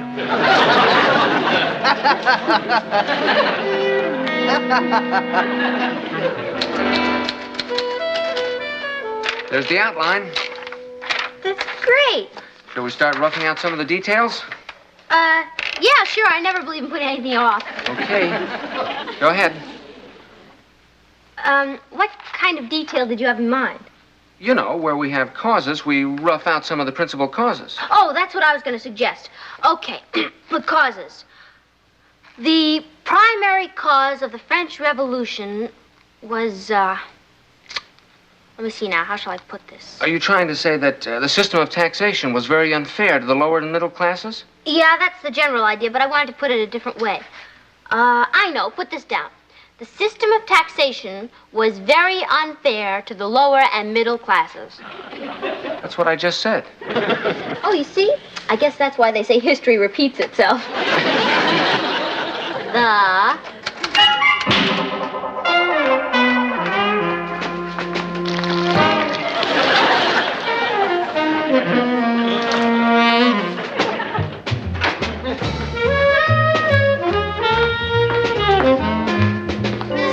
Time to be taking a shower. I believe in clean living.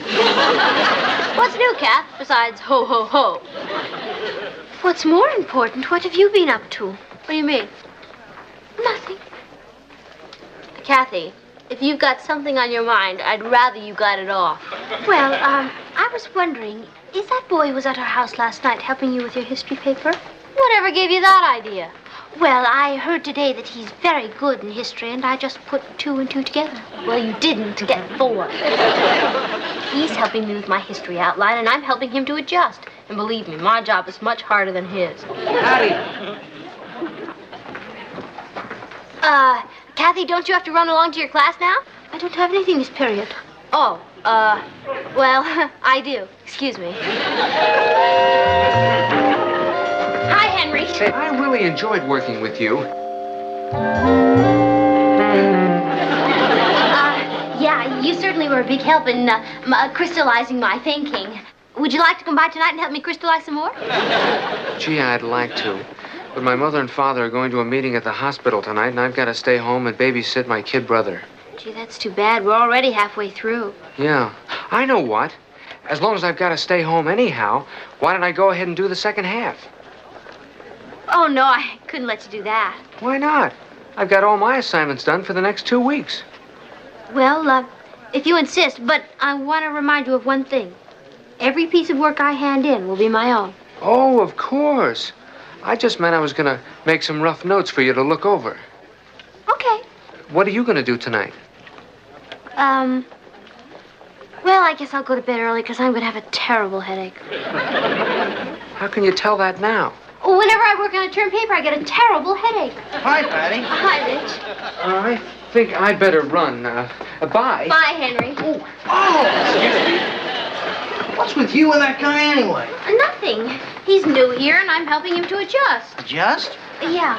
I feel so sorry for him. He's been in and out of hospitals. Looks like he's in good health to me. Well, you see, it's all internal. They can't seem to put their finger on it. Oh. Did you finish your history paper? No, not yet. Oh, if you don't have to go home and work on it, I thought we could go to the movies tonight. I'd love to go to a movie. But what about your history paper? Believe me, it's in great shape. And really, I must get out from under this mental strain.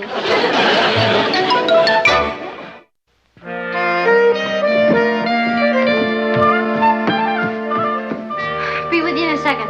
No rush. The feature doesn't start for an hour. Great.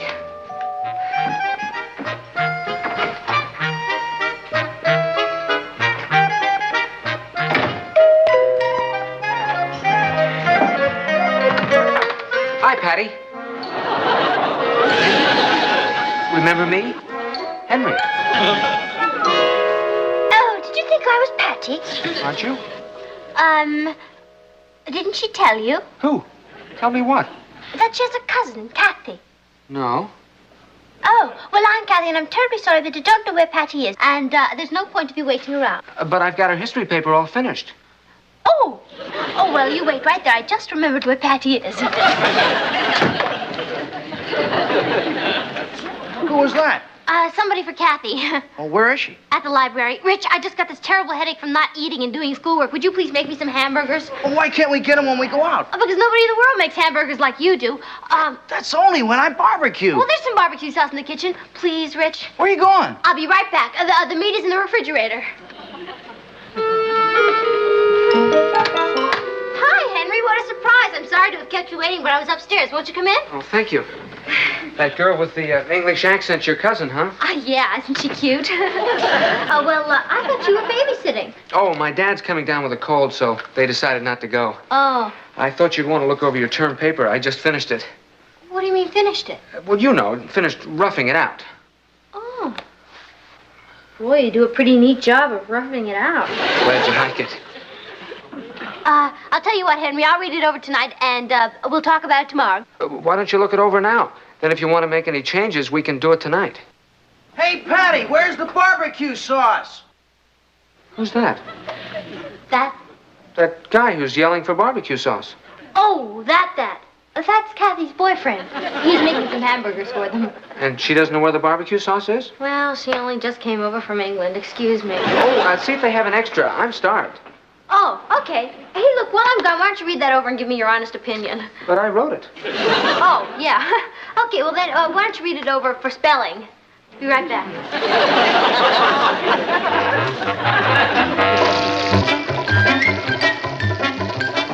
Here. How do they look? Oh, yummy. Look, I'm gonna leave that door closed because I don't want you to smoke up the house. Oh. Boy, that smells good. Henry, why don't you go out and get a couple of hamburgers? Why don't we eat with them? Oh, they only have enough for two. Come and get it! Oh, I better tell Kathy they're ready. Isn't she in there with him?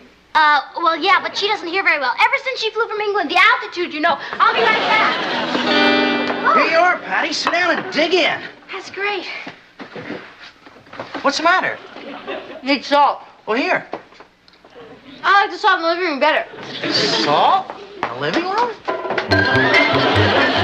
Oh, Henry, you know that headache I told you I was going to have? Yeah? I just got it. Oh, gee, that's too bad. Yeah, I think maybe I better go up and lie down. Oh. Well, I'll leave this here, and you can look it over when you feel better. Okay. Bye.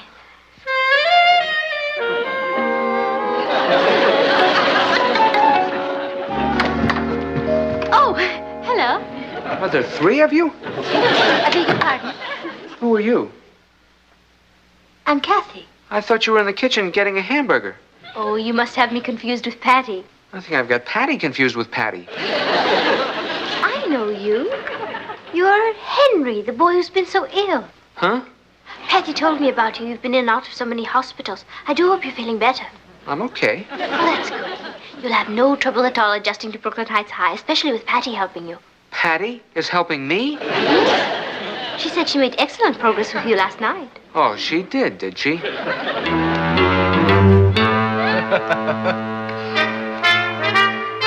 Oh, this is a great idea, Patty. And we still got time for the movies.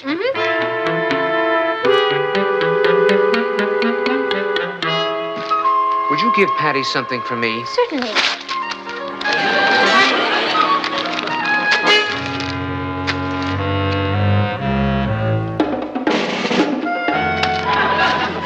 Patty, leave those papers alone. I can't, Papa. I need them. I have Rev and Ross has Shine. All I need is Olu and I'll have Revolution. We're going to have a revolution of our own right here. I just ran into Richard, and he told me what happened. I don't know why Henry got so upset. He just isn't adjusted yet. Ross, clear out. Why? You let her listen when you're bawling me out. Ross. I'm going. Now, Papa, I know what you're going to say. No, you don't, because I don't know what I'm going to say myself. Now, Patty, maybe I have been putting too much pressure on you. But getting someone else to do your work is not the way to get a better grade. He wasn't going to do my work. He just helped me rough it out, and I was going to smooth it out myself and hand it in. And you weren't taking advantage of him, of his knowledge? Well, he insisted on helping me rough it out. Papa, haven't you told me that the worst thing in the world one human being can do to another is be unkind? Oh, Patty. You're right, Papa. I took advantage of him. Well, I guess I'd better get to work on that paper. Patty, your own self-respect and the respect of other people is worth a lot more than any grade. Now, you know that. Yeah, I guess I should. You just stand on your own 2 feet. Hit or miss, right or wrong. And if you do your best, that's good enough for me. I thought you were going to be a lot madder than you are. Well, to tell you the truth, I guess I was a lot madder than I am. See you later.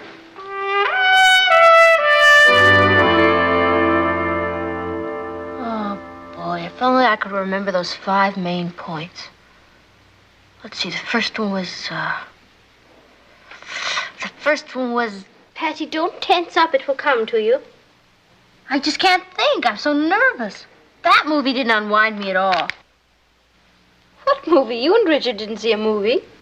See how nervous I am? Patty, why don't you turn on the telly? Perhaps that will relax you. Hey, it's a pretty good idea. I think I will.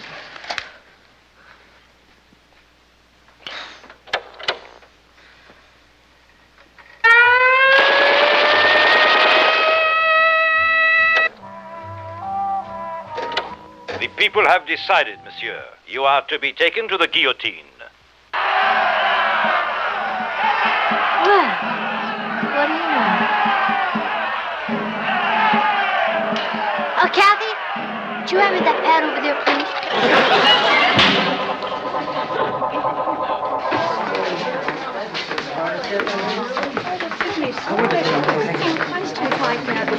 Oh, hi, Patty. Hi, Rich. How'd you do in your term paper? I just handed it in. I was up all night watching it. Writing it. What? Well, there was this movie on last night with Tony Curtis about the French Revolution, and it kind of sparked me. Oh, that's a break. I hope you didn't put any of the commercials in your paper.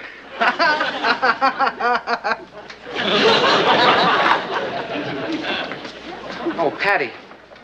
I wanted to apologize. That was a dumb thing I did, ripping up that paper. I'm sorry. That's okay, Henry. No, it isn't. You were depending on me, and, well, I went home and wrote the whole thing up again. You did? Yeah. Here. You can hand it in just the way it is. I'll see you around. Hey, how about that? Yeah, how about that? Hey, let me see that. Boy, this stuff reads pretty good. You know, Rich, if I had handed that in, it'd be a definite A. Mine's a possible C. I sure would like an A in history. Yeah. I know what my father would like.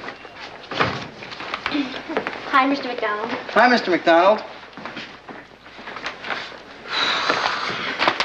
Where are you going with that? There's nobody in the room. I'll switch papers for you. No! Why not? Just let me think about it a minute. Patty, there isn't time. You gotta make up your mind right now. Richard, which would you rather do? Get an A in history or earn your father's respect? Are you kidding? You mean you'd rather get an A?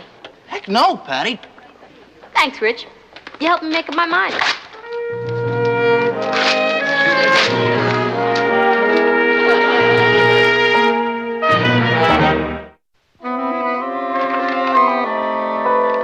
Patty, I must say I'm proud of you.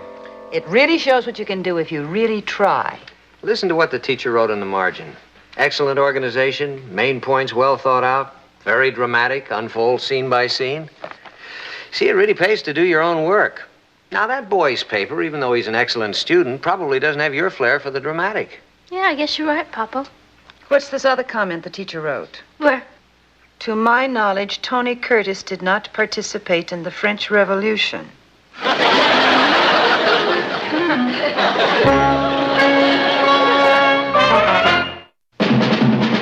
What a crazy pair, but they're cousins, identical cousins, and you'll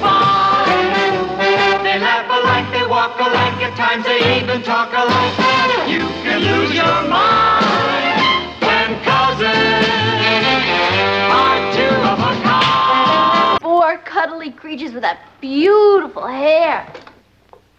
Not the dog act, Richard, the singing group. Patty, Yeah. do you suppose I might use the phone for a moment, Oh, dear? sure, Mom. I'll just say goodbye to Richard. Rich, I gotta hang up. My mother wants to use the phone. What do you mean an excuse? I wouldn't use my mother as an excuse. And what? I am not expecting a call from Jerry. Jerry's dating Susan anyway. He's not? When does that happen? When you're finished saying goodbye, let me know. No kidding. Who is he dating?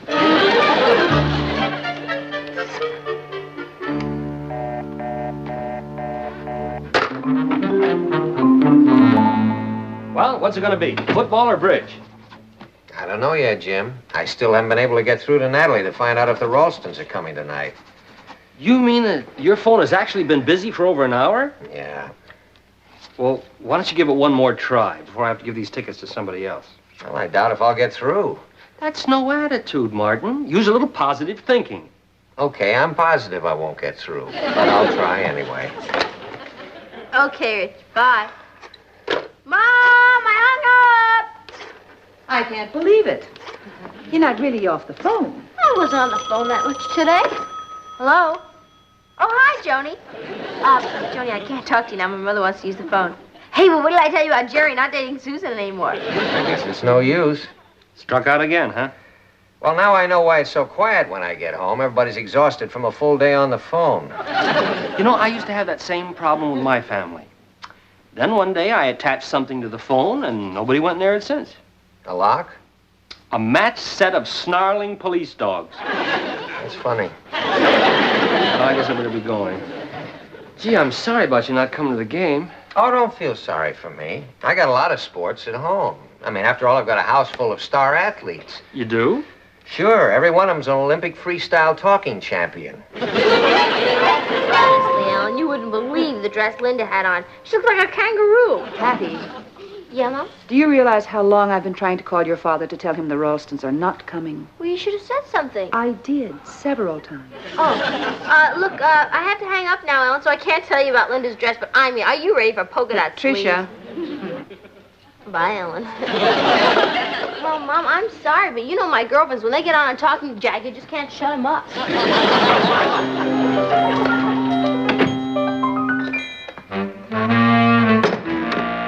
Natalie, put the phone down. Why, Martin? Now, I want to ask you a question. Just one question. Are the Ralstons coming here for bridge tonight? No. Do you mean, then, that I could have gone to that football game with Jim and you didn't call me? Well, Martin, And you couldn't get off of that phone long enough to let me get through to you? Natalie, I'm surprised that you'd be that inconsiderate.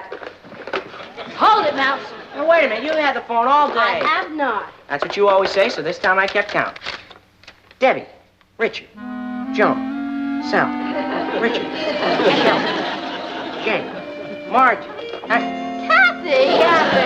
Come on. Hey, Cut it Kathy! out, Kathy. I've been waiting all day. You saying? You're always on the phone. Well, I hope you'll forgive me, honey, but if you don't, I take a size 15.5 noose.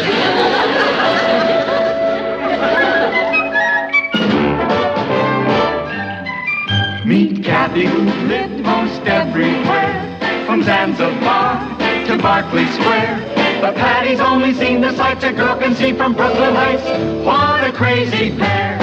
But they're cousins, identical cousins all the way. One pair of matching bookends, different as night and day. Where Kathy adores a minuet. The ballet russe and crepe Suzette. Our Patty loves to rock and roll. The hot dog makes her lose control. What a wild duet. Still they're cousins. Identical cousins, and you'll find. They laugh alike, they walk alike, at times they even talk alike. You can lose your mind when cousins are two of a kind. Well, yeah, Mr. Pastor's okay, but I'd rather have Miss Brandel any day for History 5. She doesn't give homework on weekends. Oh, no. Patty, will you do us a favor and let us have the phone? Ross, will you please? Dad, how long has Patty been on the phone? Patty? I thought it was Kathy. What do you mean you have to hang up? Well, yeah, I know, but can't you talk for about 2 more minutes? Okay. Yeah. All right, I'll talk to you later. Bye. Here, Ross, don't say I never did anything for you. Thanks. Hello? That's funny. What's funny? It's for you. For me? Here? Well, wonders never cease. Hello? Oh, yeah, Jim. What do you mean we lost the Beckett story? I told you to offer him $1,000 for it. They offered him $1,200. Well, I would have gone to 15. Why didn't you phone me? You tried? Yeah, Jim. Now, I feel just as bad about it as you do. But believe me, Jim, this will never happen again. Thanks, Dad. No more calls, son. Why not? We have a little problem with this phone. No, there isn't. We've been using it all day. That's the problem. Oh. I'm going to solve it right now. Patty? Kathy? This may strike all of you as an odd question, but I'd appreciate an honest answer. Now, here's the question. How many real friends does each one of you have? What has that got to do with anything? Never mind. Just answer the question. Ross? Oh, that's easy. Eddie, Harold, Chuck, and Danny. All right, that's 4 for you. Kathy? Real friends. Oh, I'd say about 6. 6. Thank you, Kathy. Patty? Well, let's see now. There's Betty. She's really a great friend. Except you can't trust her. Oh, I know. There's Sally. She's the best friend in the whole world. She's really sincere and honest. Except she was flirting with Richard last week. I know. There's my greatest friend, Ellen Barton. That's Burton. Okay. Then there's Edith, Joanne, and Gladys, Patty. and Marilyn, Patty, and Joanne. Patty, I'm talking about true friends. People whom you are very fond of who also like and respect you. How many? 2. Let's see now. Among the 3 of you, that makes a total of 12 friends. All right, now here's the rule. For each friend, you get 5 minutes on the phone, which makes a total of 60 minutes of phone calls each day, but you can only make those calls between 7 and 8 p.m. Yeah, and you can start on that tomorrow, because you've all had your full quota of phone calls for today. Now, is that understood? Oh, boy. I guess so. Okay.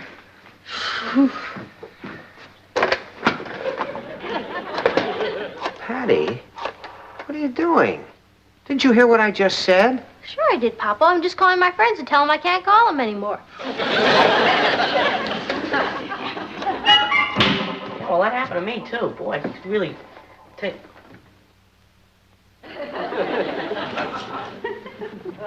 Who are you going to call? I know. I'll call Helen Perkins. I haven't talked to her in a long time. Naturally not. She moved to California over a year ago. Come on, Kathy. I only have 3 minutes. You have to help me. Patty, you saw all your friends at school today. Do you really have to use the phone tonight? Of course. I have 10 minutes coming to me, and I'm going to use them whether I have to talk to strangers. Patty, you gotta help me. It's a matter of life and death. What is it? Lend me one of your calls. Lend you one of my calls? Why? Well, I never get to talk to Danny. What happened? Well, I talked 5 minutes each with Eddie, Harold, and Chuck. Then I dialed information for Danny's number. So? So Dad counted that as my 4th and final phone call. What? Yeah, he's drunk with power. I think it's time for a revolution. Now, Ross, wait a minute. I know it doesn't quite seem fair, but after all, we did agree to Uncle Martin's system. Patty, it's Richard. Oh, okay.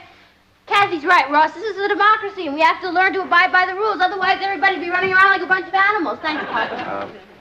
How do you like that? She's on Dad's side. She's been known to before. Yeah, I guess you're right. Yeah, it's one thing you can say about Patty. She's undependable. I wouldn't say that, Ross. Perhaps she's just looking at things more clearly now. Ross, you're absolutely right. It's time for a revolution. Huh? Well, what about the democracy routine? When Papa started limiting our outgoing calls, that was democracy. But when he started limiting our incoming calls, then it's time to muster our defenses and counterattack. Goodbye, Richard. there. May I talk to you for a moment? So long as it's not by phone. What's on your mind? Well, Papa, Kathy and Ross and I have been talking, and we've decided that this new phone system is a real hang-up. Oh, well, that's the object, honey. To get you kids to hang up. Hang up, that's pretty funny, Papa. That's a real gas. Hang up, hang up. Patty. Yeah. What do you want? Well, Kathy and Ross and I think that we have a better system. Oh, go ahead. Well, we'd like to get a phone of our own and pay for it out of our own allowances. Oh, that's a wonderful idea. Now, you don't have to answer yes or no right now. You just... You mean it's okay? So long as you're willing to pay the monthly bill yourself, certainly. Oh, thanks, Papa. Yeah, now, just one thing. What about the $20 deposit? A $20 deposit. Oh, well, the phone company requires a $20 deposit for security before they'll install a phone. Do you mean to tell me that the telephone company doesn't trust you enough to give you a phone without... They trust me. It's you they don't trust. See, and it's going to be your telephone. Well, you trust us, don't you, Papa? Of course. Will you lend us $20? I have a better idea. Why don't you earn the $20? You mean get a job? Patty, some of our best citizens have jobs. I mean, the President of the United States works for a living.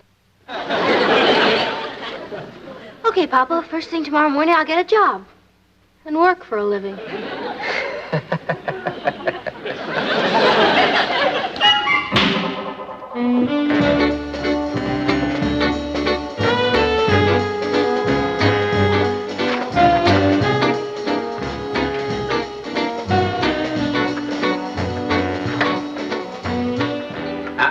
Leave that dial alone. Hi, Papa. I have been trying to call this house all day. Now, who's been on that phone since 11 o'clock? I have, and it was 10:30. All right, 10:30. What happened to all that brave talk about going out and looking for a job to pay for a second phone? I did get a job. You did? Uh-huh. First thing this morning. Well, what were you doing on the telephone all morning? That's my job. I'm a telephone saleswoman. Isn't it a gas, Papa? All these years you thought I was wasting my time on the telephone, and I was preparing for a career. You're selling on the telephone? Uh-huh. This. Isn't it something, Papa? It's something, but what is it? It's called a jet set reducing belt. Now, you just plug it in. Would you plug it in for me, please? You plug it in, and you attach it with this easy safety hook, and then you set the dial to the desired speed, and then you switch it on, and instantly the dynamo vibrators start massaging away the extra fat. Hey, what? All I have to do is sell one of these, and I'll get my $20. But, Patty. Papa, I'm afraid I can't talk to you anymore. When your voice is your fortune, every syllable counts.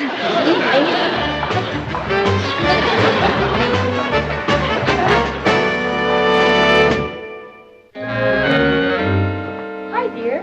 Hello, Nat. You're looking at a man who's created a monster. Do you suppose that jet set reducing belt would work in my big fat mouth? Oh, I don't think it's that bad. Kathy's calling prospects from a payphone, and Ross is using the phone at Eddie's. These kids will put me in a basket. Of course, you could break down and pay for the phone yourself. Oh, no. If I did that, the next thing they talk me into is an answering service. Hello there, Mrs. Mallory. This is Patricia Lane. May I talk to you woman to woman for a moment? Well, thank you. Mrs. Mallory, as we go through life, growing up, getting married, having families, what is it we girls miss most? It's our girlish figures, isn't it, Mrs. Mallory?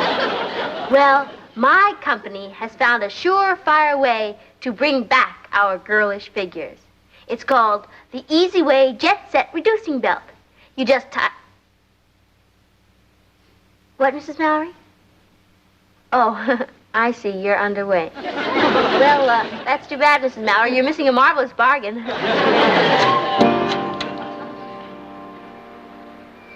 Hello, Mrs. Strick. I'm calling you about the Jet Set Reducing Belt. You've heard of it, of course. Of course. Of course. You have? That's the one with the money-back guarantee, isn't it? Yes, that's right. Now, if you'd like to have a demonstration... I don't need a demonstration, young lady. You mean you'd like us to bring you one? No, I'd like you to bring the cash, and I'll give you back the one I bought 6 months ago. I'm not happy with it at all.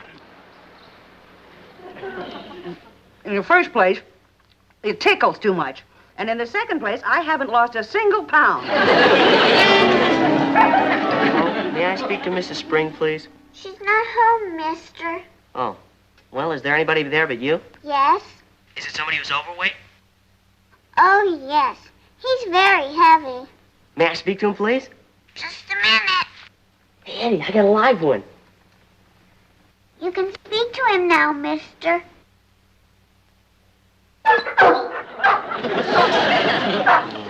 Smart Alec. You know, there ought to be a law against letting little kids use the phone. Hattie. Oh, hi, Cap. How you doing? Oh, I made 12 calls from 3 different pay booths. Any results? Oh, yes. I ran out of dimes. We better sell a belt soon or we're not even going to break even. 20 cents? I still have dozens of people on my list. Okay. Guess we may as well go whole hog. Poor little piggy.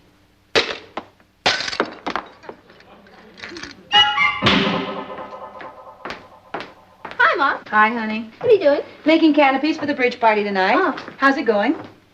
Very smoothly. Good. Yep. I made 100 calls and got 100 turndowns. You know, Mom, I've always liked you in that dress. Why, thank you, dear. I mean, you really look beautiful in it. But I thought you were going to have it let out. I did have it let out. Oh, that's right. It's supposed to be tied around the waist. No, it's supposed to be loose around the waist. Of course. What am I thinking of? I'd say you were thinking of trying to con me into buying one of your reducing belts. 101. What do you suppose has happened to the Ralstons? I don't know. It's not like Jack and Harriet to be late. Not without calling. Oh, and I've had plenty of opportunity. I mean, nobody uses a phone around this house. Maybe you ought to call them. Well, if I can get Patty off the phone, that's like trying to separate a tigress from her cub. But, Madam, this is the greatest invention since the Turkish bath. It actually makes it fun to be overweight. Oh, I see. Well, thank you. Goodbye. Excuse me, Patty, I have to make a call. Is it a business call? What? Sorry, Papa. I lost my head. Hello? Yes, this is Patricia Lane. Oh, yes, Mrs. Simpson. I did leave a message. Well, I represent the Jet Set Reducing Belt, and I would like to give... You do? Oh. Well, yes, good luck to you, too.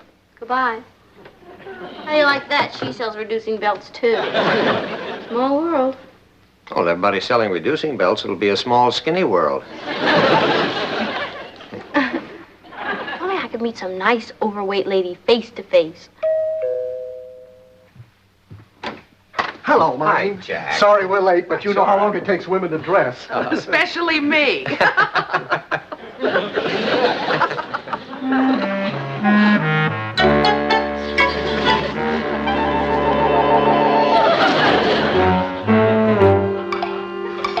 Patty? Patty? Yes, Papa? Patty, I'd like you to meet the Ralstons. This is our daughter, Patty. Hi. Nice to meet you. You too. Hello, Patty. Hello, Mr. Ralston. Hi, Jack. Hello, now. Hi, Harriet. Nice to see you. My dear, I thought you'd never get here. Well, shall we go in and get started? Right. Well, Mother called just as we were leaving. That's Oh, one of- tell her I said hello, will you? Will do. Hey, why don't Natalie and I pay our losses now and avoid the last-minute rush?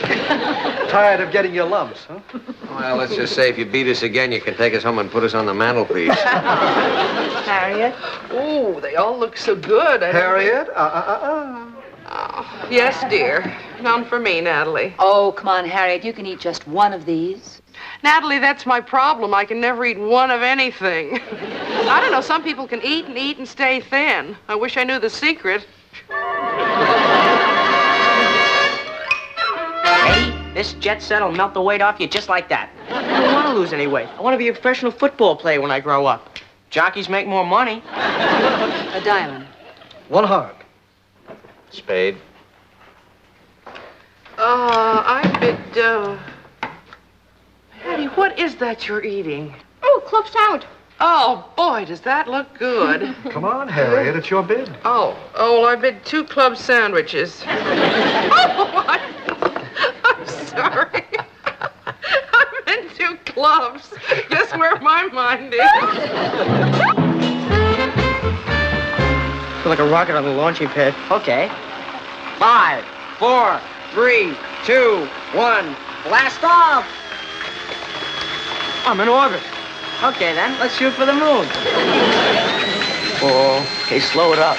Ooh, ooh. Hey, ooh. Ow, it's getting hot. Hey, look, I'm on fire. Get me out of here. Okay, it's fine. Come on.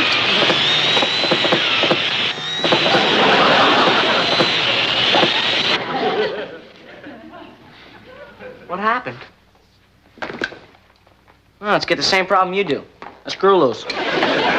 We'll go get a screwdriver and have him fixed in no time. Come on. I don't want to be skinny. It's too dangerous. Well, I think this little card... What's the matter, Harriet? Patty? Me?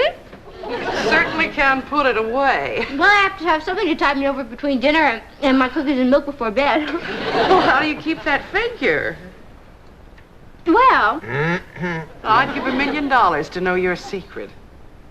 Mrs. Ralston, if a certain person would let me, I could tell you my secret for a lot less than $1 million.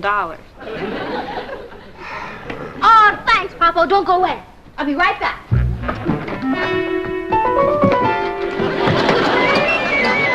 Here we are, Mrs. Ralston. The Jet Set Reducing Belt. Is that your secret, Patty? Uh-huh. You merely attach it with this no-fuss jiffy hook, and then you dial the vibro massage for the desired massage strength, and you flip the switch, and instantly the dyno vibrator starts massaging away unwanted pounds. Well, how interesting. Now, if you wish to adjust the vibrator massage, you merely turn the dial from mild to medium, and then you can go about your daily household chores dynamically, scientifically, and pleasantly. How does it feel? Oh, believe me, Mrs. Ralston, the faster you lose those pounds, the better you'll feel. Now, if I adjust it to high, I feel like flying. Is it soothing? Soothing, Mrs. Ralston. If I put it up to super high, I feel like dancing. Patty, is anything wrong? No, Ma, nothing's wrong. Well, I must admit, I feel like buying one, Patty. But are you absolutely positive there's no discomfort? Well, it's the most comfortable thing in the world.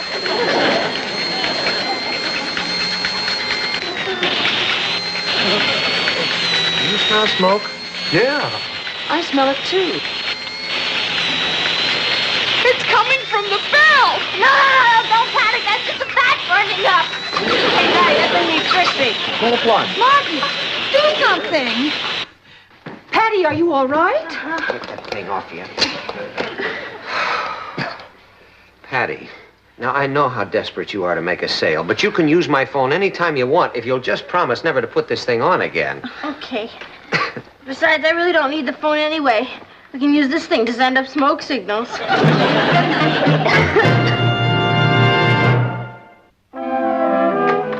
No, Clara. There's no need to hang up. I still have 4 minutes on this telephone. I know.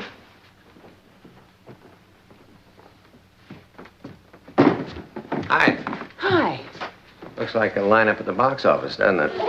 For a problem play entitled, Oh, Dad, Poor Dad, if we don't hang up the phone, he'll really be mad. Oh, not me. I've solved the problem. You have? Follow me. I must admit, I got the idea for this from watching old whodunits on the Late Late Show.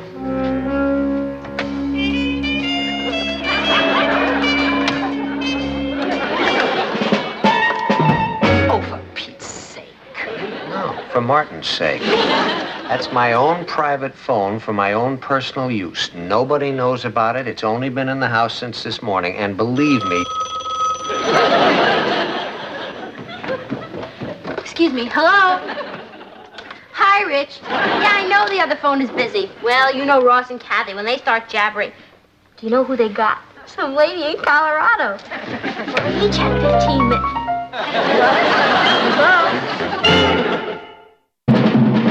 Here's Kathy, who's lived most everywhere, from Zanzibar to Berkeley Square. The Patty's only seen the lights a girl can see from Brooklyn Heights. What a crazy pair!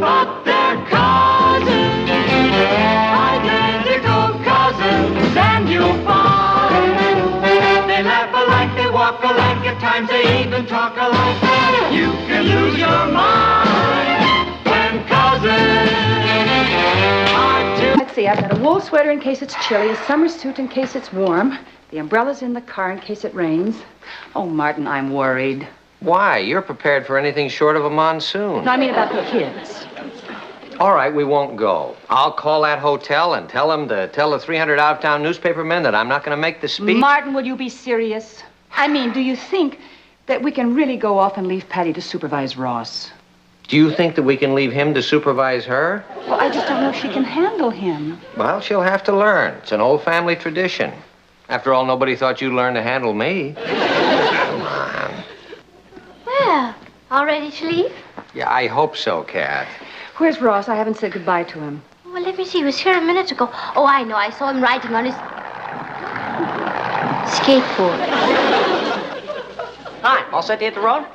All set to hit the ceiling, young man. How many times have I told you no skateboards in the house? May I, Papa? Well, it's getting a little chilly out for this time of year, isn't it? Huh? I mean, if it gets any cooler, we might have to light a fire. Give me that. From now on, any wood in the living room that is not strictly furniture is strictly kindling. Dig? I dig. You see, Papa? It's all a matter of child psychology. Right, child? Oh, brother, what a weekend this is gonna be.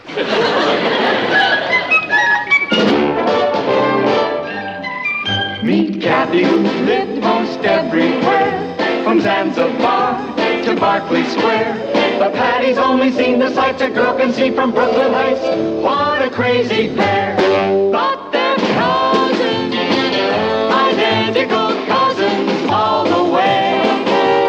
One pair of matching bookends, different as night and day. Where Kathy adores a minuet. The ballet russe and crepe Suzette. Our Patty loves to rock and roll, the hot dog makes her lose control. What a wild duet! Still they're cousins, identical cousins, and you'll find they laugh alike, they walk alike, at times they even talk alike. You can lose your mind when cousins are two of a kind.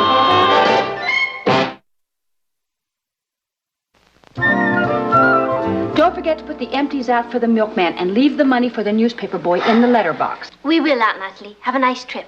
Yes, dear. Oh, and don't forget, in case of emergency, Aunt Martha's number is in the phone book. You told us. Goodbye, Mom.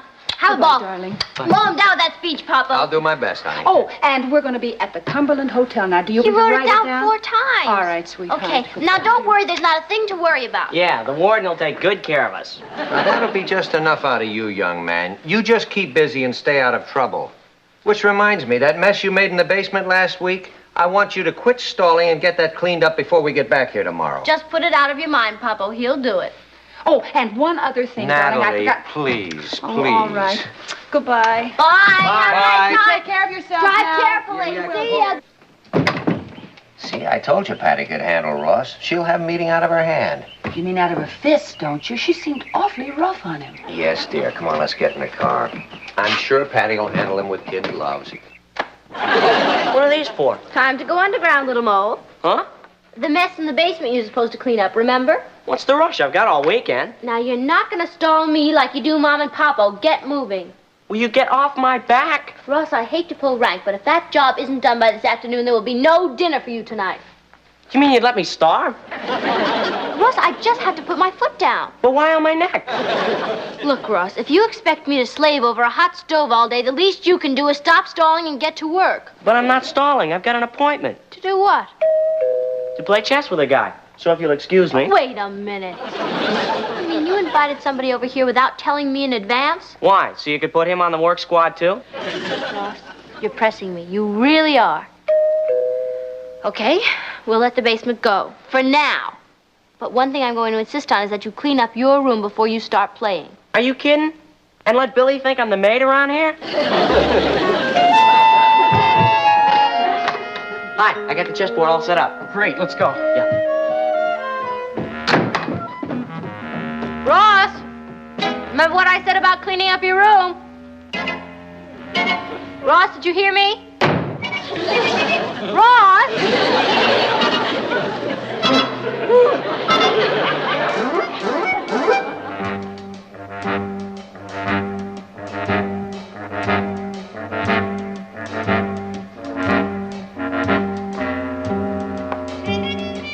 Checkmate.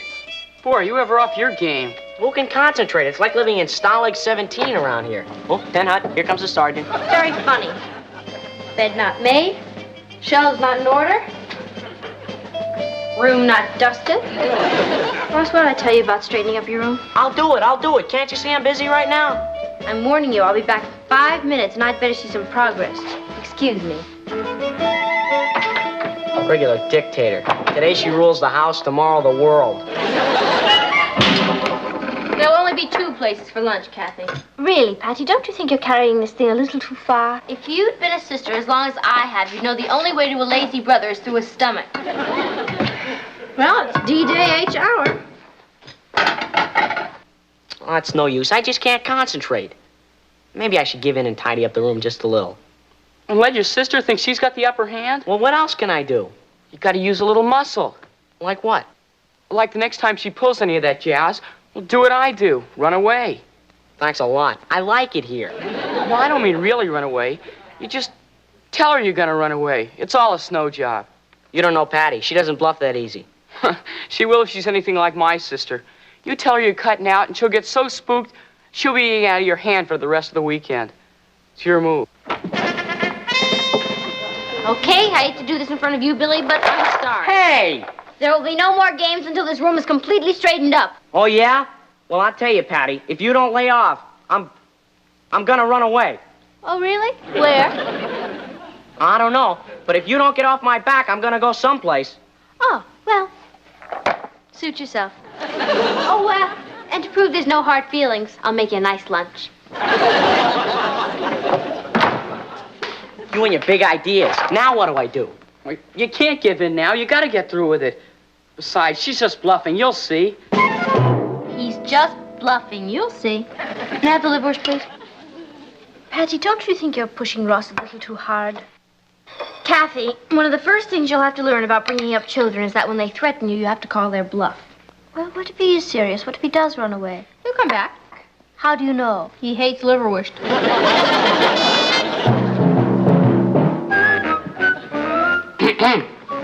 I'm going. Pardon? I'm running away. Oh. Goodbye. Well, nice meeting you, Patty. I gotta get going.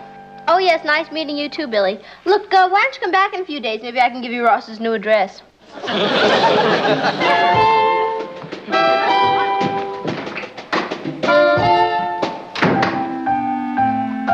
Well, I guess this is it. Mm-hmm. I'm going. Mm-hmm. See you around. Mm-hmm. Goodbye. Bye. See you around. You said that already. Yeah. Ross? Yeah? You forgot your sandwiches. Oh. Have a nice trip. Well, goodbye. Goodbye. See you around. How are we gonna start that again? Now, don't you worry, and good luck, and be sure to write once a week. Yeah.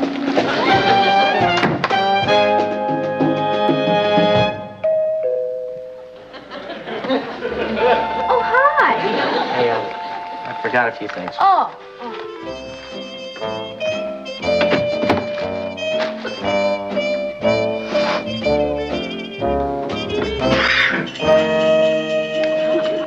Oh, good. The weather should be nice in Alaska this time of year.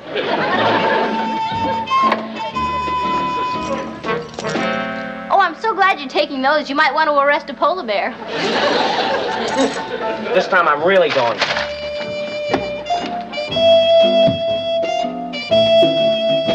I'm pretty sure I haven't forgotten anything. Well, if you have, we'll send it to you. Air freight.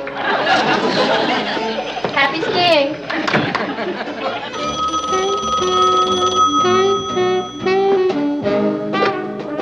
Hello. Hello, dear. Oh, hi, Mom.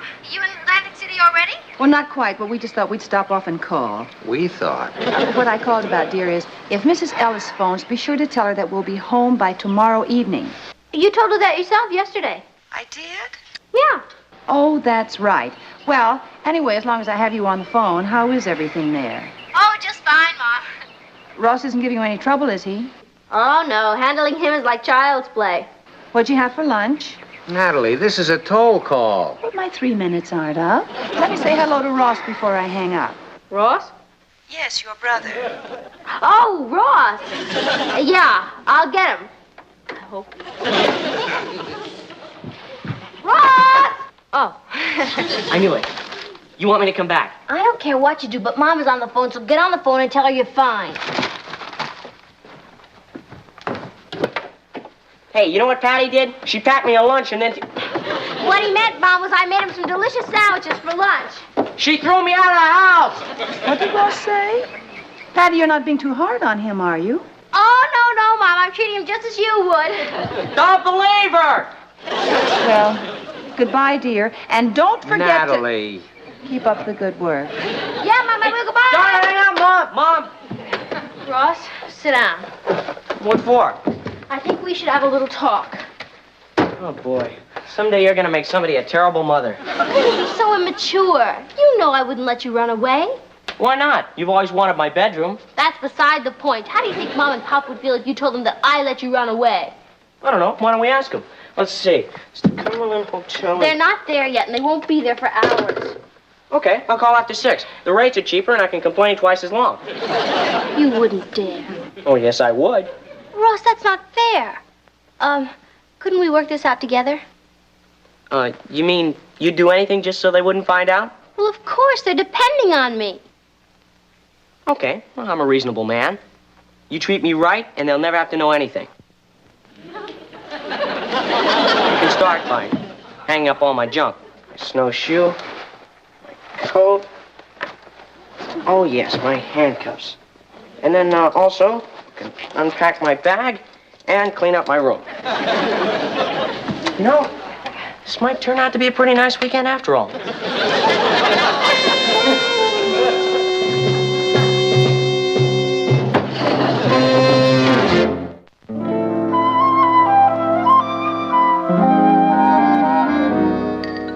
Good morning. Or should I say good afternoon?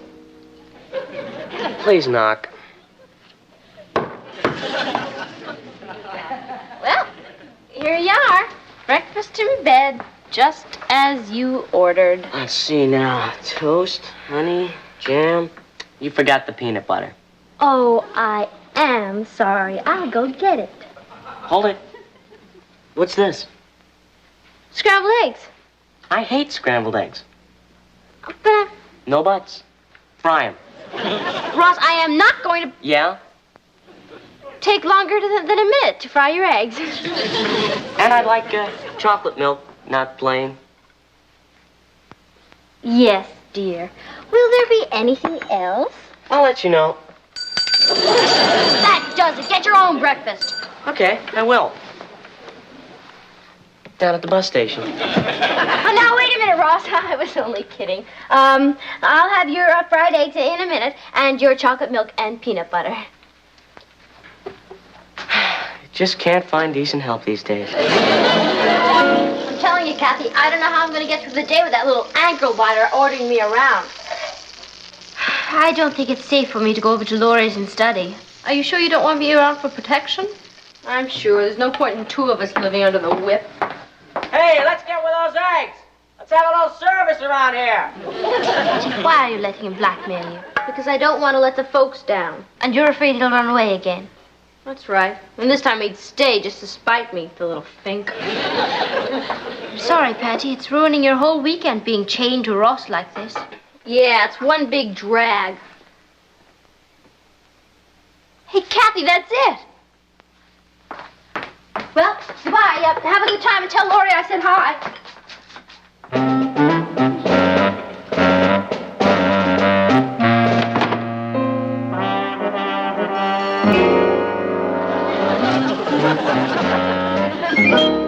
I told you, knock. Here's your breakfast, and if you don't like it, you can go down and make your own, and then you can clean up your room and get on the basement like your father told you to. You'll never learn, will you? And if you think I'm just threatening this time, Oh, I don't think you're just threatening. and you're going to let me run away, No, I didn't say that. try and stop me. Oh, boy. If you don't rate some kind of prize for this. Pretty clever, huh? Just about as clever as I was 2 years ago. When I lost the key.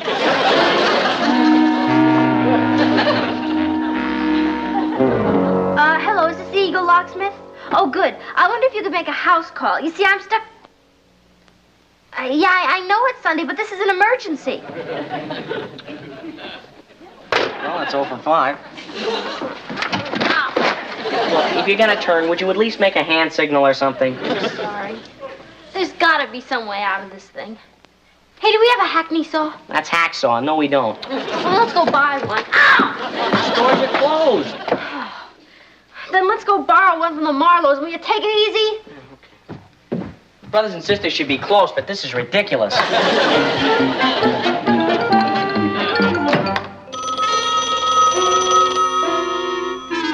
For inspiration, today's progressive journalist has only to look to the There's dynamic... no answer. Oh, well, maybe they went out. Out where? They weren't planning to go out. Then they made an unplanned trip. Today's progressive journalist has only to look to the dynamic founders of this great nation of ours. Nobody was home? Oh, don't worry about it, dear. They probably just went out to the market. Yeah, probably. Let's see. In the same way that our forefathers dedicated themselves to principle, regardless of personal consequence. You sure you had the right number? I think I should know my own phone number. I guess. We must dedicate and rededicate our efforts. Only in a decadent society is the pursuit of personal... See, why would they go to the market? You left plenty of food. Honey, will you stop worrying? Who's worried? Personal gain at all costs, so common as to be considered a run-of-the-mill attitude. You know, Natalie, I think you ought to call again just to make sure you got the right number. And I think you should concentrate on your speech. How can I concentrate when you're obviously so worried about the children?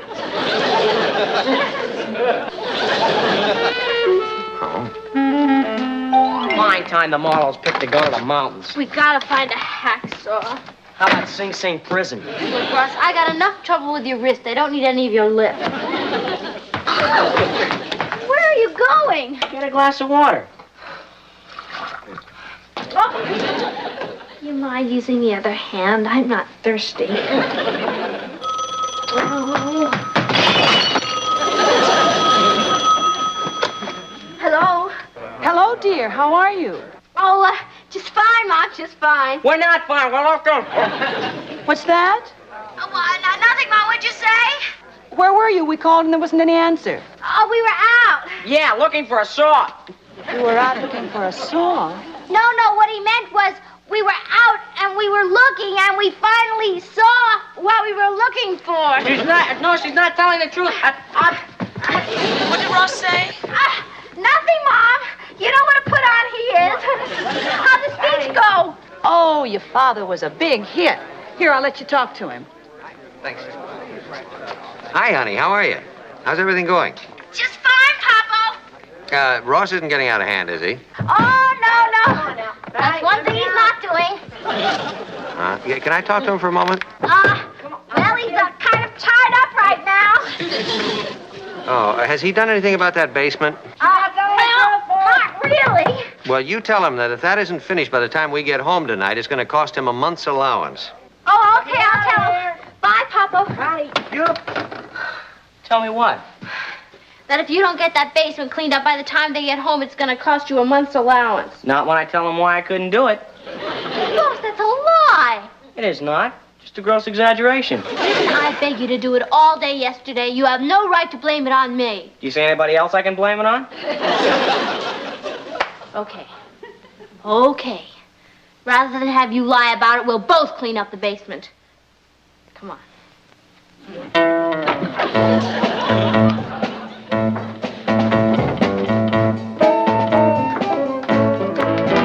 What a mess. Yeah, well, let's get started.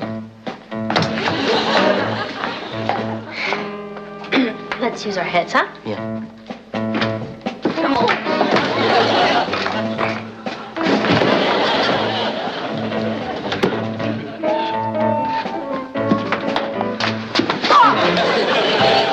That's using our heads.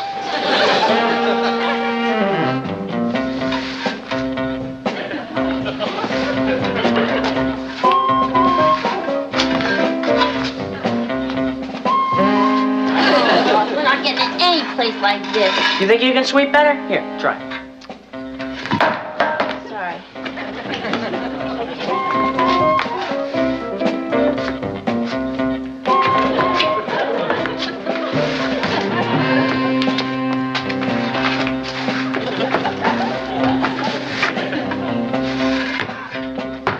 Well, won't just sit there. Give me a hand. Which one?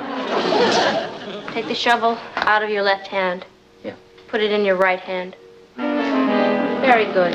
Now put your left hand on the broom. Now sweep.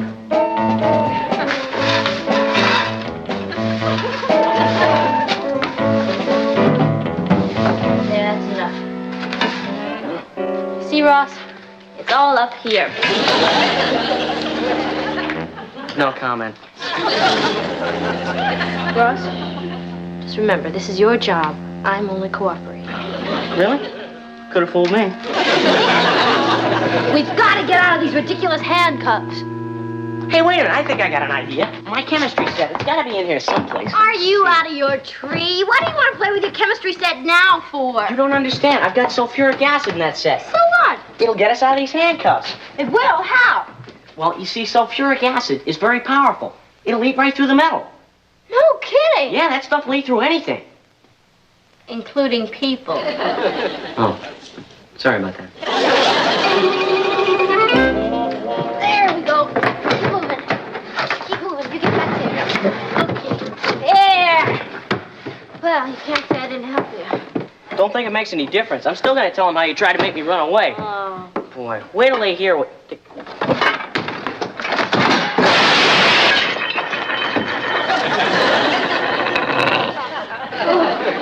Oh, boy. You okay?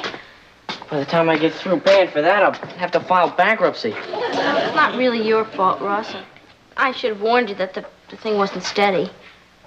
You're willing to take the rap? Why? Well, let's look at it this way. My allowance is bigger than yours, and I can afford it. You mean you do that for me after all I put you through? You know what you are, Patty? You're the greatest sister a guy could have. Well, of course, Mom and Papa won't believe that after you tell them that I was going to let you run away. Who's going to say anything like that? You're not? Why would I rat on the only sister I've got? Thanks, Ross. Look, I could have been hot for the rest of my life, but thanks to you, I'm off the hook. Hey! We're free! That must be Mom and Pop. Let's go. Hey, wait a minute. You know, Patty, you're the greatest. Haven't I been telling you that for years?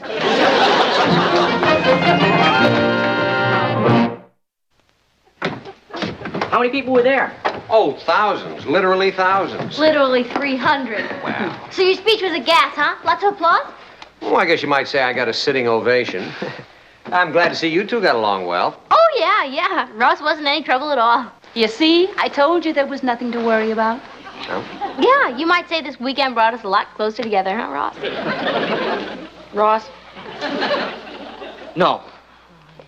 Patty, I can't help it. I just gotta come clean. Ross. The truth is, I faked out. You know those dishes in the basement? Well, I broke them. All of them. Really? But don't worry, I'll pay for it. Every last cent. Ross, now you really... Patty, I did it. I'll take the rap. Dad, you know that raise you were going to give me in my allowance? Well, maybe you just better keep it and take it out of that. And if that's not enough, I'll give up my lunches at school. And you may as well forget about my birthday and Christmas. Ross, nobody's asking you to pay for it. You're not? Of course not. It was just some old junk Patty and I were saving for the PTA White Elephant sale. Yeah, but it was my fault that White Elephant sale? But I thought that... Why didn't you tell me? You didn't ask. See, Ross, you'd save yourself a lot of problems if you just confide in your sister once in a while. That's right, Bubbo. I mean, what are sisters for,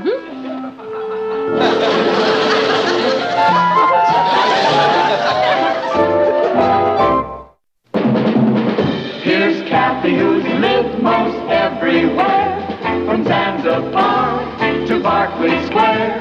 The Patty's only seen the sights of broken feet from Brooklyn Heights. What a crazy pair! But they're cousins, identical cousins, and you'll find they laugh alike, they walk alike, at times times they even talk alike. You can lose your mind when cousins are two of us. Kathy? How much were you planning to spend on Papa's birthday present? Well, I've saved up about $10. Why? Well, how would you like to pool your money with mine and we'll buy him a really great gift from his two girls? Well, how much do you have? Well, I was planning to spend $10 too. All right. But all I saved up was $5.50. In that case, Patty, I think I'll just go ahead and buy Uncle Martin a present on my own. He's done so much for me. Kathy, don't you think that's being a little selfish? Selfish? What difference does it make how much each of us puts in? If we can get a really great gift for Papa, isn't that what counts?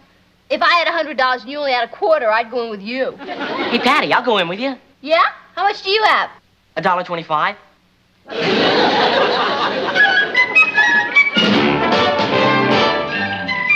Meet Kathy, who lived most everywhere, from Zanzibar to Berkeley Square. But Patty's only seen the sights a girl can see from Brooklyn Heights. What a crazy pair. But they're cousins, identical cousins all the way. One pair of matching bookends, different as night and day. Where Kathy adores a minuet.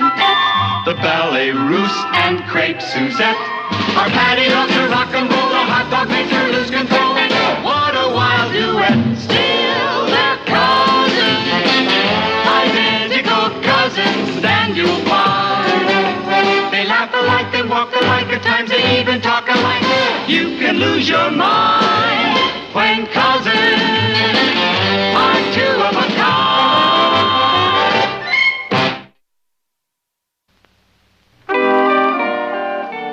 Some of the things in this catalog are ideal for Papa. What's so ideal about them? They're all under $5. Listen to this. A fluffy little dog that is really a transistor radio. You turn his nose to the right for volume control. You press in his eyes for AM, FM, and you zip open his stomach to change the batteries. What do you think? I think the ASPCA should be notified at once. Well, it's not easy to find something he doesn't have. I know, dear. Maybe it's time to open the hinting season. You mean feel him out to see what he wants? Good idea. Where is he, in the den? But he's working. It might not be a very good time to disturb him. That's okay. When I'm working, I love to be disturbed. Try to be subtle. Mom? You are looking at a walking web of cunning.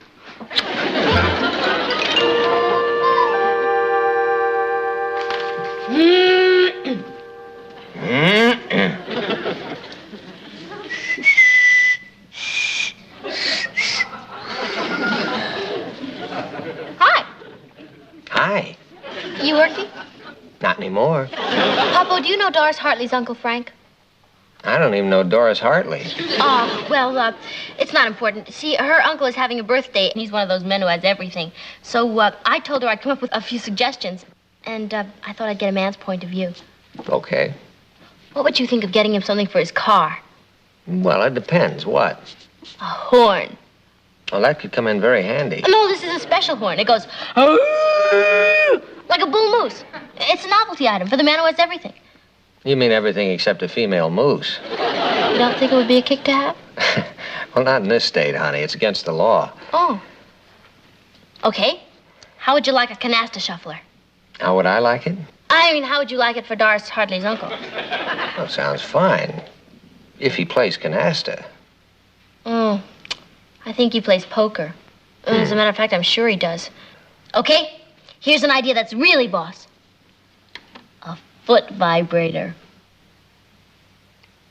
Does her uncle walk a lot? No. Come to think of it, he sits a lot. Well, in that case, you got the wrong kind of vibrator. Yeah, I'm sorry, honey. That's Jim Fraser. Afraid I'm going to be busy for a little while. We have to run over the Sunday feature lineup for the next few weeks. Well, I'm sorry I wasn't much help. Oh, sure you are, Papa. Now I know 3 things not to get. To tell Doris not to get. See you later.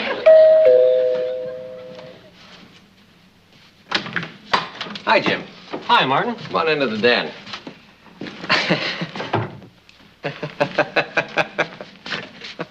What's so funny? Oh, Patty. She's knocking herself out trying to figure out what I'd like for my birthday present. Oh, it's the Daddy Bird's birthday. Yeah, in a couple of weeks.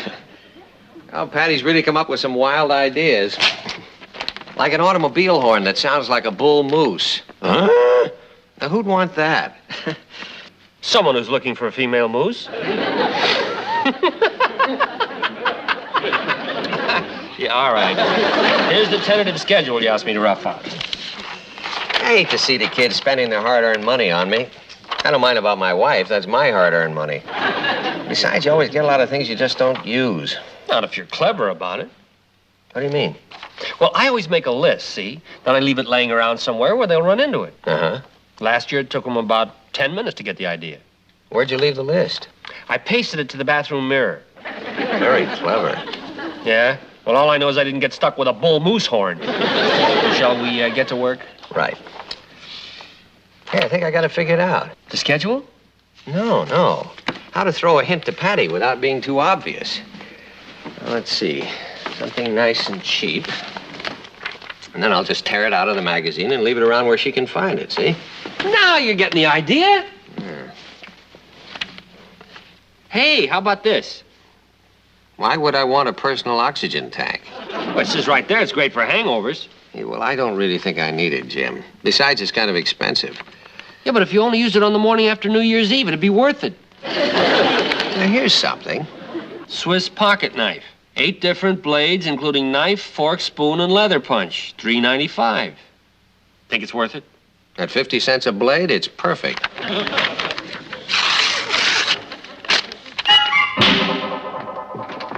Oh, boy, Ross, are you gonna get it? What'd I do now? How many times has Papa told you not to tear things out of magazines? I didn't tear that out. Don't lie to me. I'm not lying. Wait a minute. This is a matter of life and death. Yeah? Why? Because I found this on Papa's desk, and if you didn't tear it out, that means he did. And if I can get him something for less than $5, I'm home free. Let me see. Swiss pocket knife. 8 different blades, including knife, fork, spoon, and leather punch. What would Papa want with this? To eat with, what do you think? And I suppose the leather punch is so he can make extra holes in his belt when he's through eating. Very funny. I guess it does seem like a pretty flaky gift for a grown man. Hey, wait a minute. You're looking at the wrong side. Telescopic rifle. Yeah, that's what Dad clipped the ad out for. For the discriminating sportsman. Oh, boy, what a birthday gift that'd make. Yeah. Hand-carved stock of French walnut. Oh, groovy. Engraved trigger guard. Dreamy. $99. Oh, boy. And 50 cents. You really think that Swiss knife is so bad? $99.50? Oh, boy. That's exactly what I said to Ross, right, Ross? Yeah. All we could come up with was $6.30. It's just plain stupid. I don't think wanting to get your father a gift like this is stupid. Oh, Kathy, I knew you'd see it that way. Kathy, $10. Yeah. $83.20 to go. Go! Thanks, Kat. It's a marvelous gift, but even if we did pool our money... I know what you're going to say. $99.50 is an outlandish amount of money to pay for Papa's gift. No, it isn't, but I... Oh, then you agree it would be a great gift. Well, of course it would. Oh, Mom, but... I knew you'd see it our way. Now, just a minute. $99.50 is a lot of money. I know, but Ross and I have it all figured out. You want to tell her? I yield to the champ. Okay. We figured if you'd let us have an advance on our allowance for a few months, we could make it with no trouble at all. Oh, I'm afraid not, dear. I won't have you skipping lunches to make up for it. Mom, we don't mind starving for a thing like that, do we, Ross? That Swiss knife is getting to look better and better. Mom, answer me one question. How much money were you going to spend on Papa's gift? Oh, I was going to get him some shirts for about $25. $58.20 to go. Mom, could you stretch the 25 a little? A little, yes, but what you're asking for could result in a severe strain. Please, Mom, I'm only asking you to think about it. Honey, I will think about it. Oh, Mom, get a grip. I see the kitchen cabinet's in session. Hi, honey. Hi, dear. I'd like to make a motion for an early dinner. Jim is coming over around 8 to run over the feature lineup. Are you sure that's the way Soupy sales got started? Want me to help you hang up your hat and coat? Oh, boy. When that blabbermouth wants to help, watch out.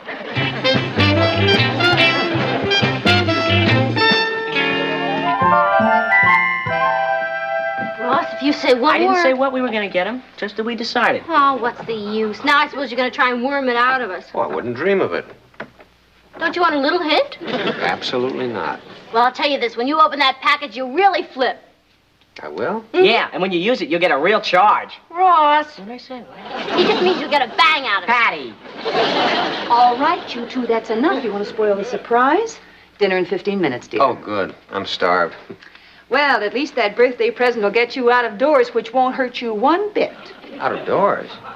It can't be used inside? Well, I don't think the neighbors would approve if you started firing.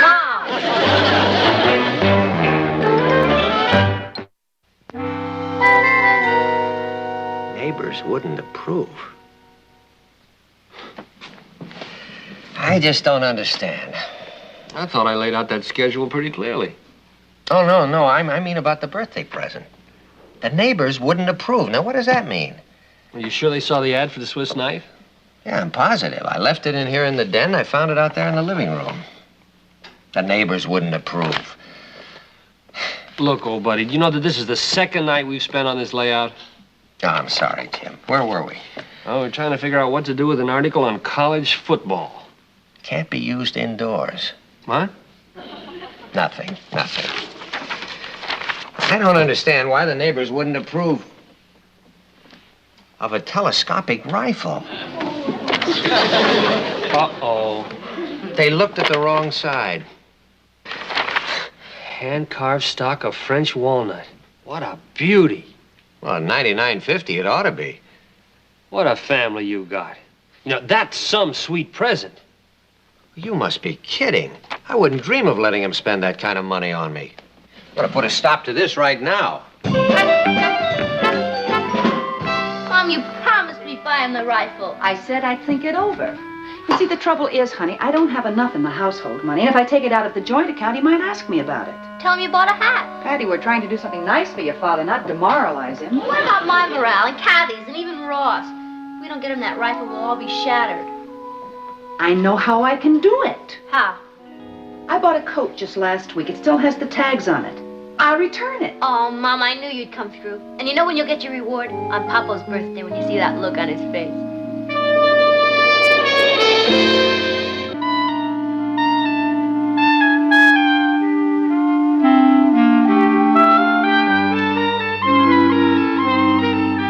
Jim, I've got to let him buy me that rifle. Well, I'm glad you changed your mind, because it's a beauty. No, that isn't it. It's just that they build up such a head of enthusiasm about it that, well, I can't put a damper on it. Do you know what Natalie is going to do? She is giving back a coat that she bought in order to finance my present. No kidding. Well, summer's coming on, so she really... Jim, I can't let her do it. Okay. Look, this piece on Mars is going to leave us a little short. So what we need is a nice 500-word filler. I've got it. The filler? No, how to solve the present problem. I'll just give the money to Nat and the kids. It's that simple. All right, now, let's see. Say, how about an editorial cartoon for filler? You can't do it. Well, don't you think the boss will care for it? I don't think Natalie and the kids would care for it. Natalie and the kids don't even read the feature section. I'm talking about handing them the money. It'd be insulting. Jim, I'm not going to just hand them the money. Give me credit for a little tact. Yeah, well, how are you going to do it? Well, I'll think of something. Well, let's get back to this now. We don't have all night. Now, listen, here's a cartoon by Fletcher that's very, very good. In fact, I've been thinking of running his stuff daily. Hey, that's a great idea. We've always got this problem of filler, and this would be the perfect solution. It's like finding money on the street. Would Fletcher be interested? See, you just gave me an idea. About how to get Fletcher interested? Jim, can't you keep your mind on one thing for more than a minute? I'm talking about giving the money to Natalie and the kids without their knowing about it. Oh. Out of the mouths of babes.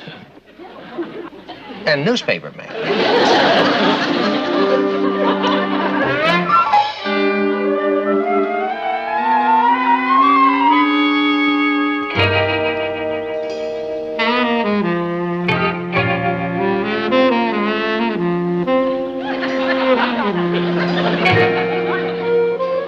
Nat?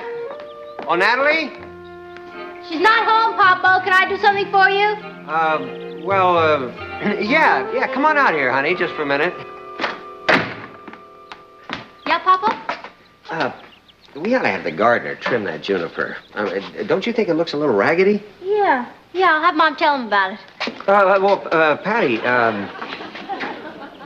what's new? You mean since we talked 5 minutes ago? Say, listen, why don't we take a little walk, huh? Okay, where? Over to the park? No, right here. In the backyard? Sure.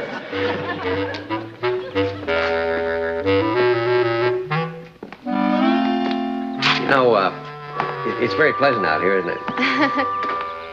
Yeah. Nice day. Yeah?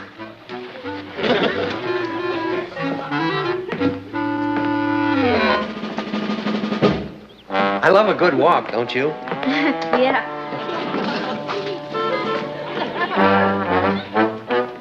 Papa, can you keep a secret? Well, of course. We're breaking out of this place tonight. Say, have you smelled those flowers? Have you ever smelled them? Yeah, they're wonderful. Oh, but I mean recently. Well, come to think of it. Oh, no, not those, honey. I meant those, the little one down there. Oh, those? Mm-hmm. Yeah, they smell great. What's that? What? That. Oh, those dumb kids next door are always throwing their candy wrappers. Oh, no, wait. Honey, I don't think that's a candy wrapper. No, it's probably some kind of money. Oh, is that what it is? 2 $50 bills. Papa, is it real? Oh, well, I'll tell you, this one is real. And so's this one. Hey, talk about pennies from heaven, Patty. You found a jackpot right here on Earth. Congratulations. You don't mean I can keep this? Well, why not? I mean, finders keepers, you know. Papa, you're not serious. I'm not? This money has to be turned into the police. Well, no, wait a minute.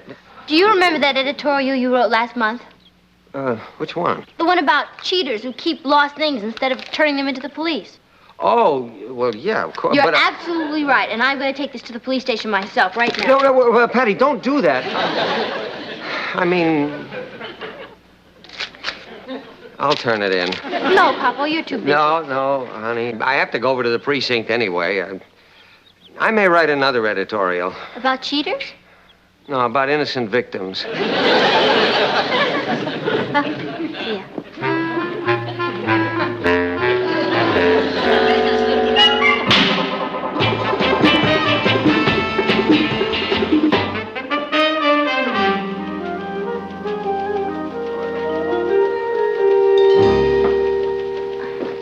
Hello.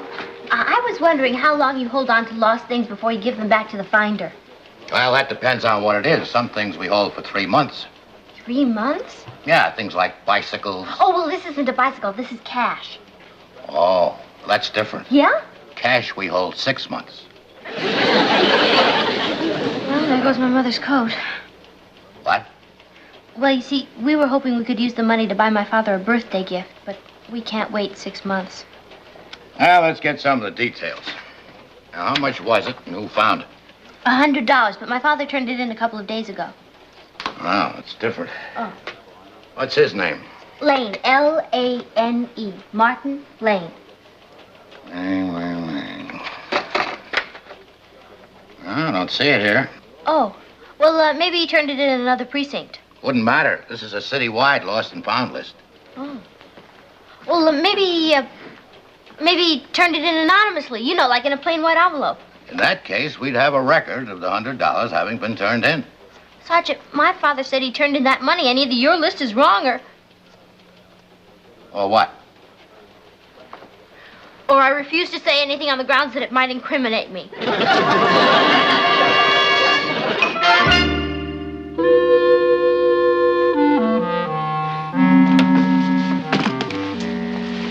Oh, hi, hon. Say, where's Patty? Oh, she went downtown.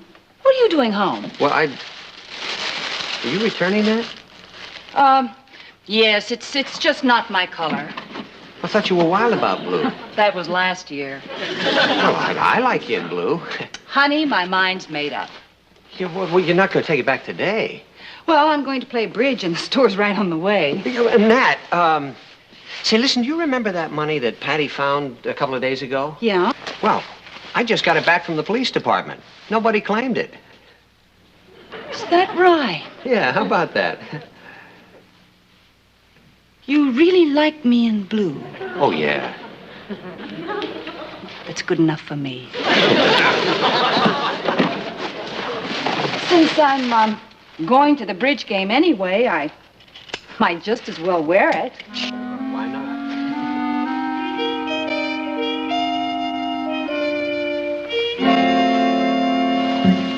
How does it look? For last season's color, not bad. What's that for? The police department.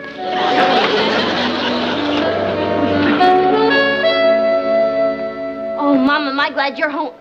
What are you doing with that coat on? I'll tell you about it later, dear. I've got to go now. Mom, you gotta put the tags back on or they'll never take it back if you wear it. I got wonderful news for you, honey.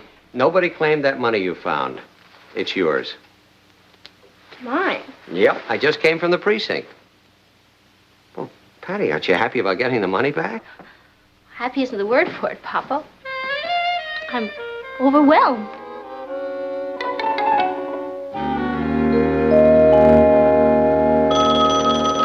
Hello? Oh, hi, Jim. No, not yet, but I think they're going to give it to me right now. Listen, thank you very much for giving me that gun case to go with it. That was very generous of you. Well, why don't you come over in about a half an hour and you can see it then? Right. Okay. Goodbye. Papa, Yeah? before you go back inside, I have something for you. Here. Oh? I What? know why you did What? all this, Papa. You do? Because you're so anxious for me to have all the things I want. But honestly, Papa, those things don't mean as much to me as other things. Patty, what are you talking about? I went down to the police station yesterday and they told me you didn't return that money. Oh. Well, Patty... No, let- you let don't me- have to explain, Papa. I'm sure you had a very good reason for doing what you did. Now, Patty, I have to tell you... No, Papa. This isn't much, but it's from me to you. Patty. Now, Patty, this is one time when a father insists on the right to explain.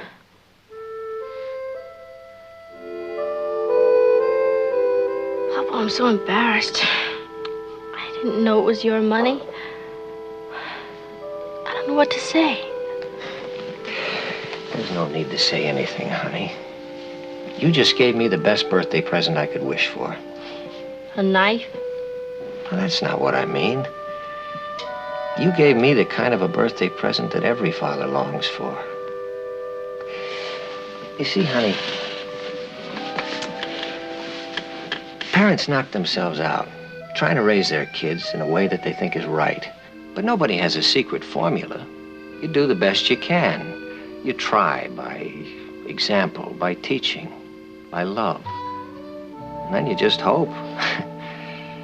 You hope that one day all of those talks about right and wrong will sink in. But if one day your daughter trusts you the way you trusted me, even though you thought I was doing wrong,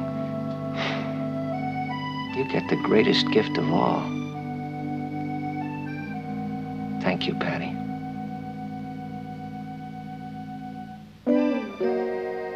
Happy birthday, Papa.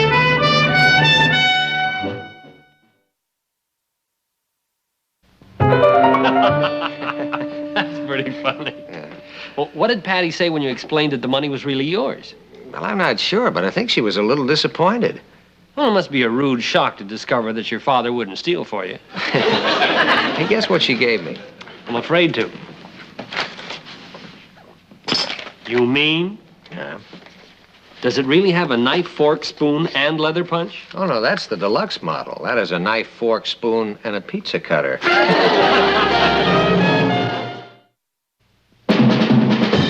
There's Kathy who's lived most everywhere, from Zanzibar to Berkeley Square.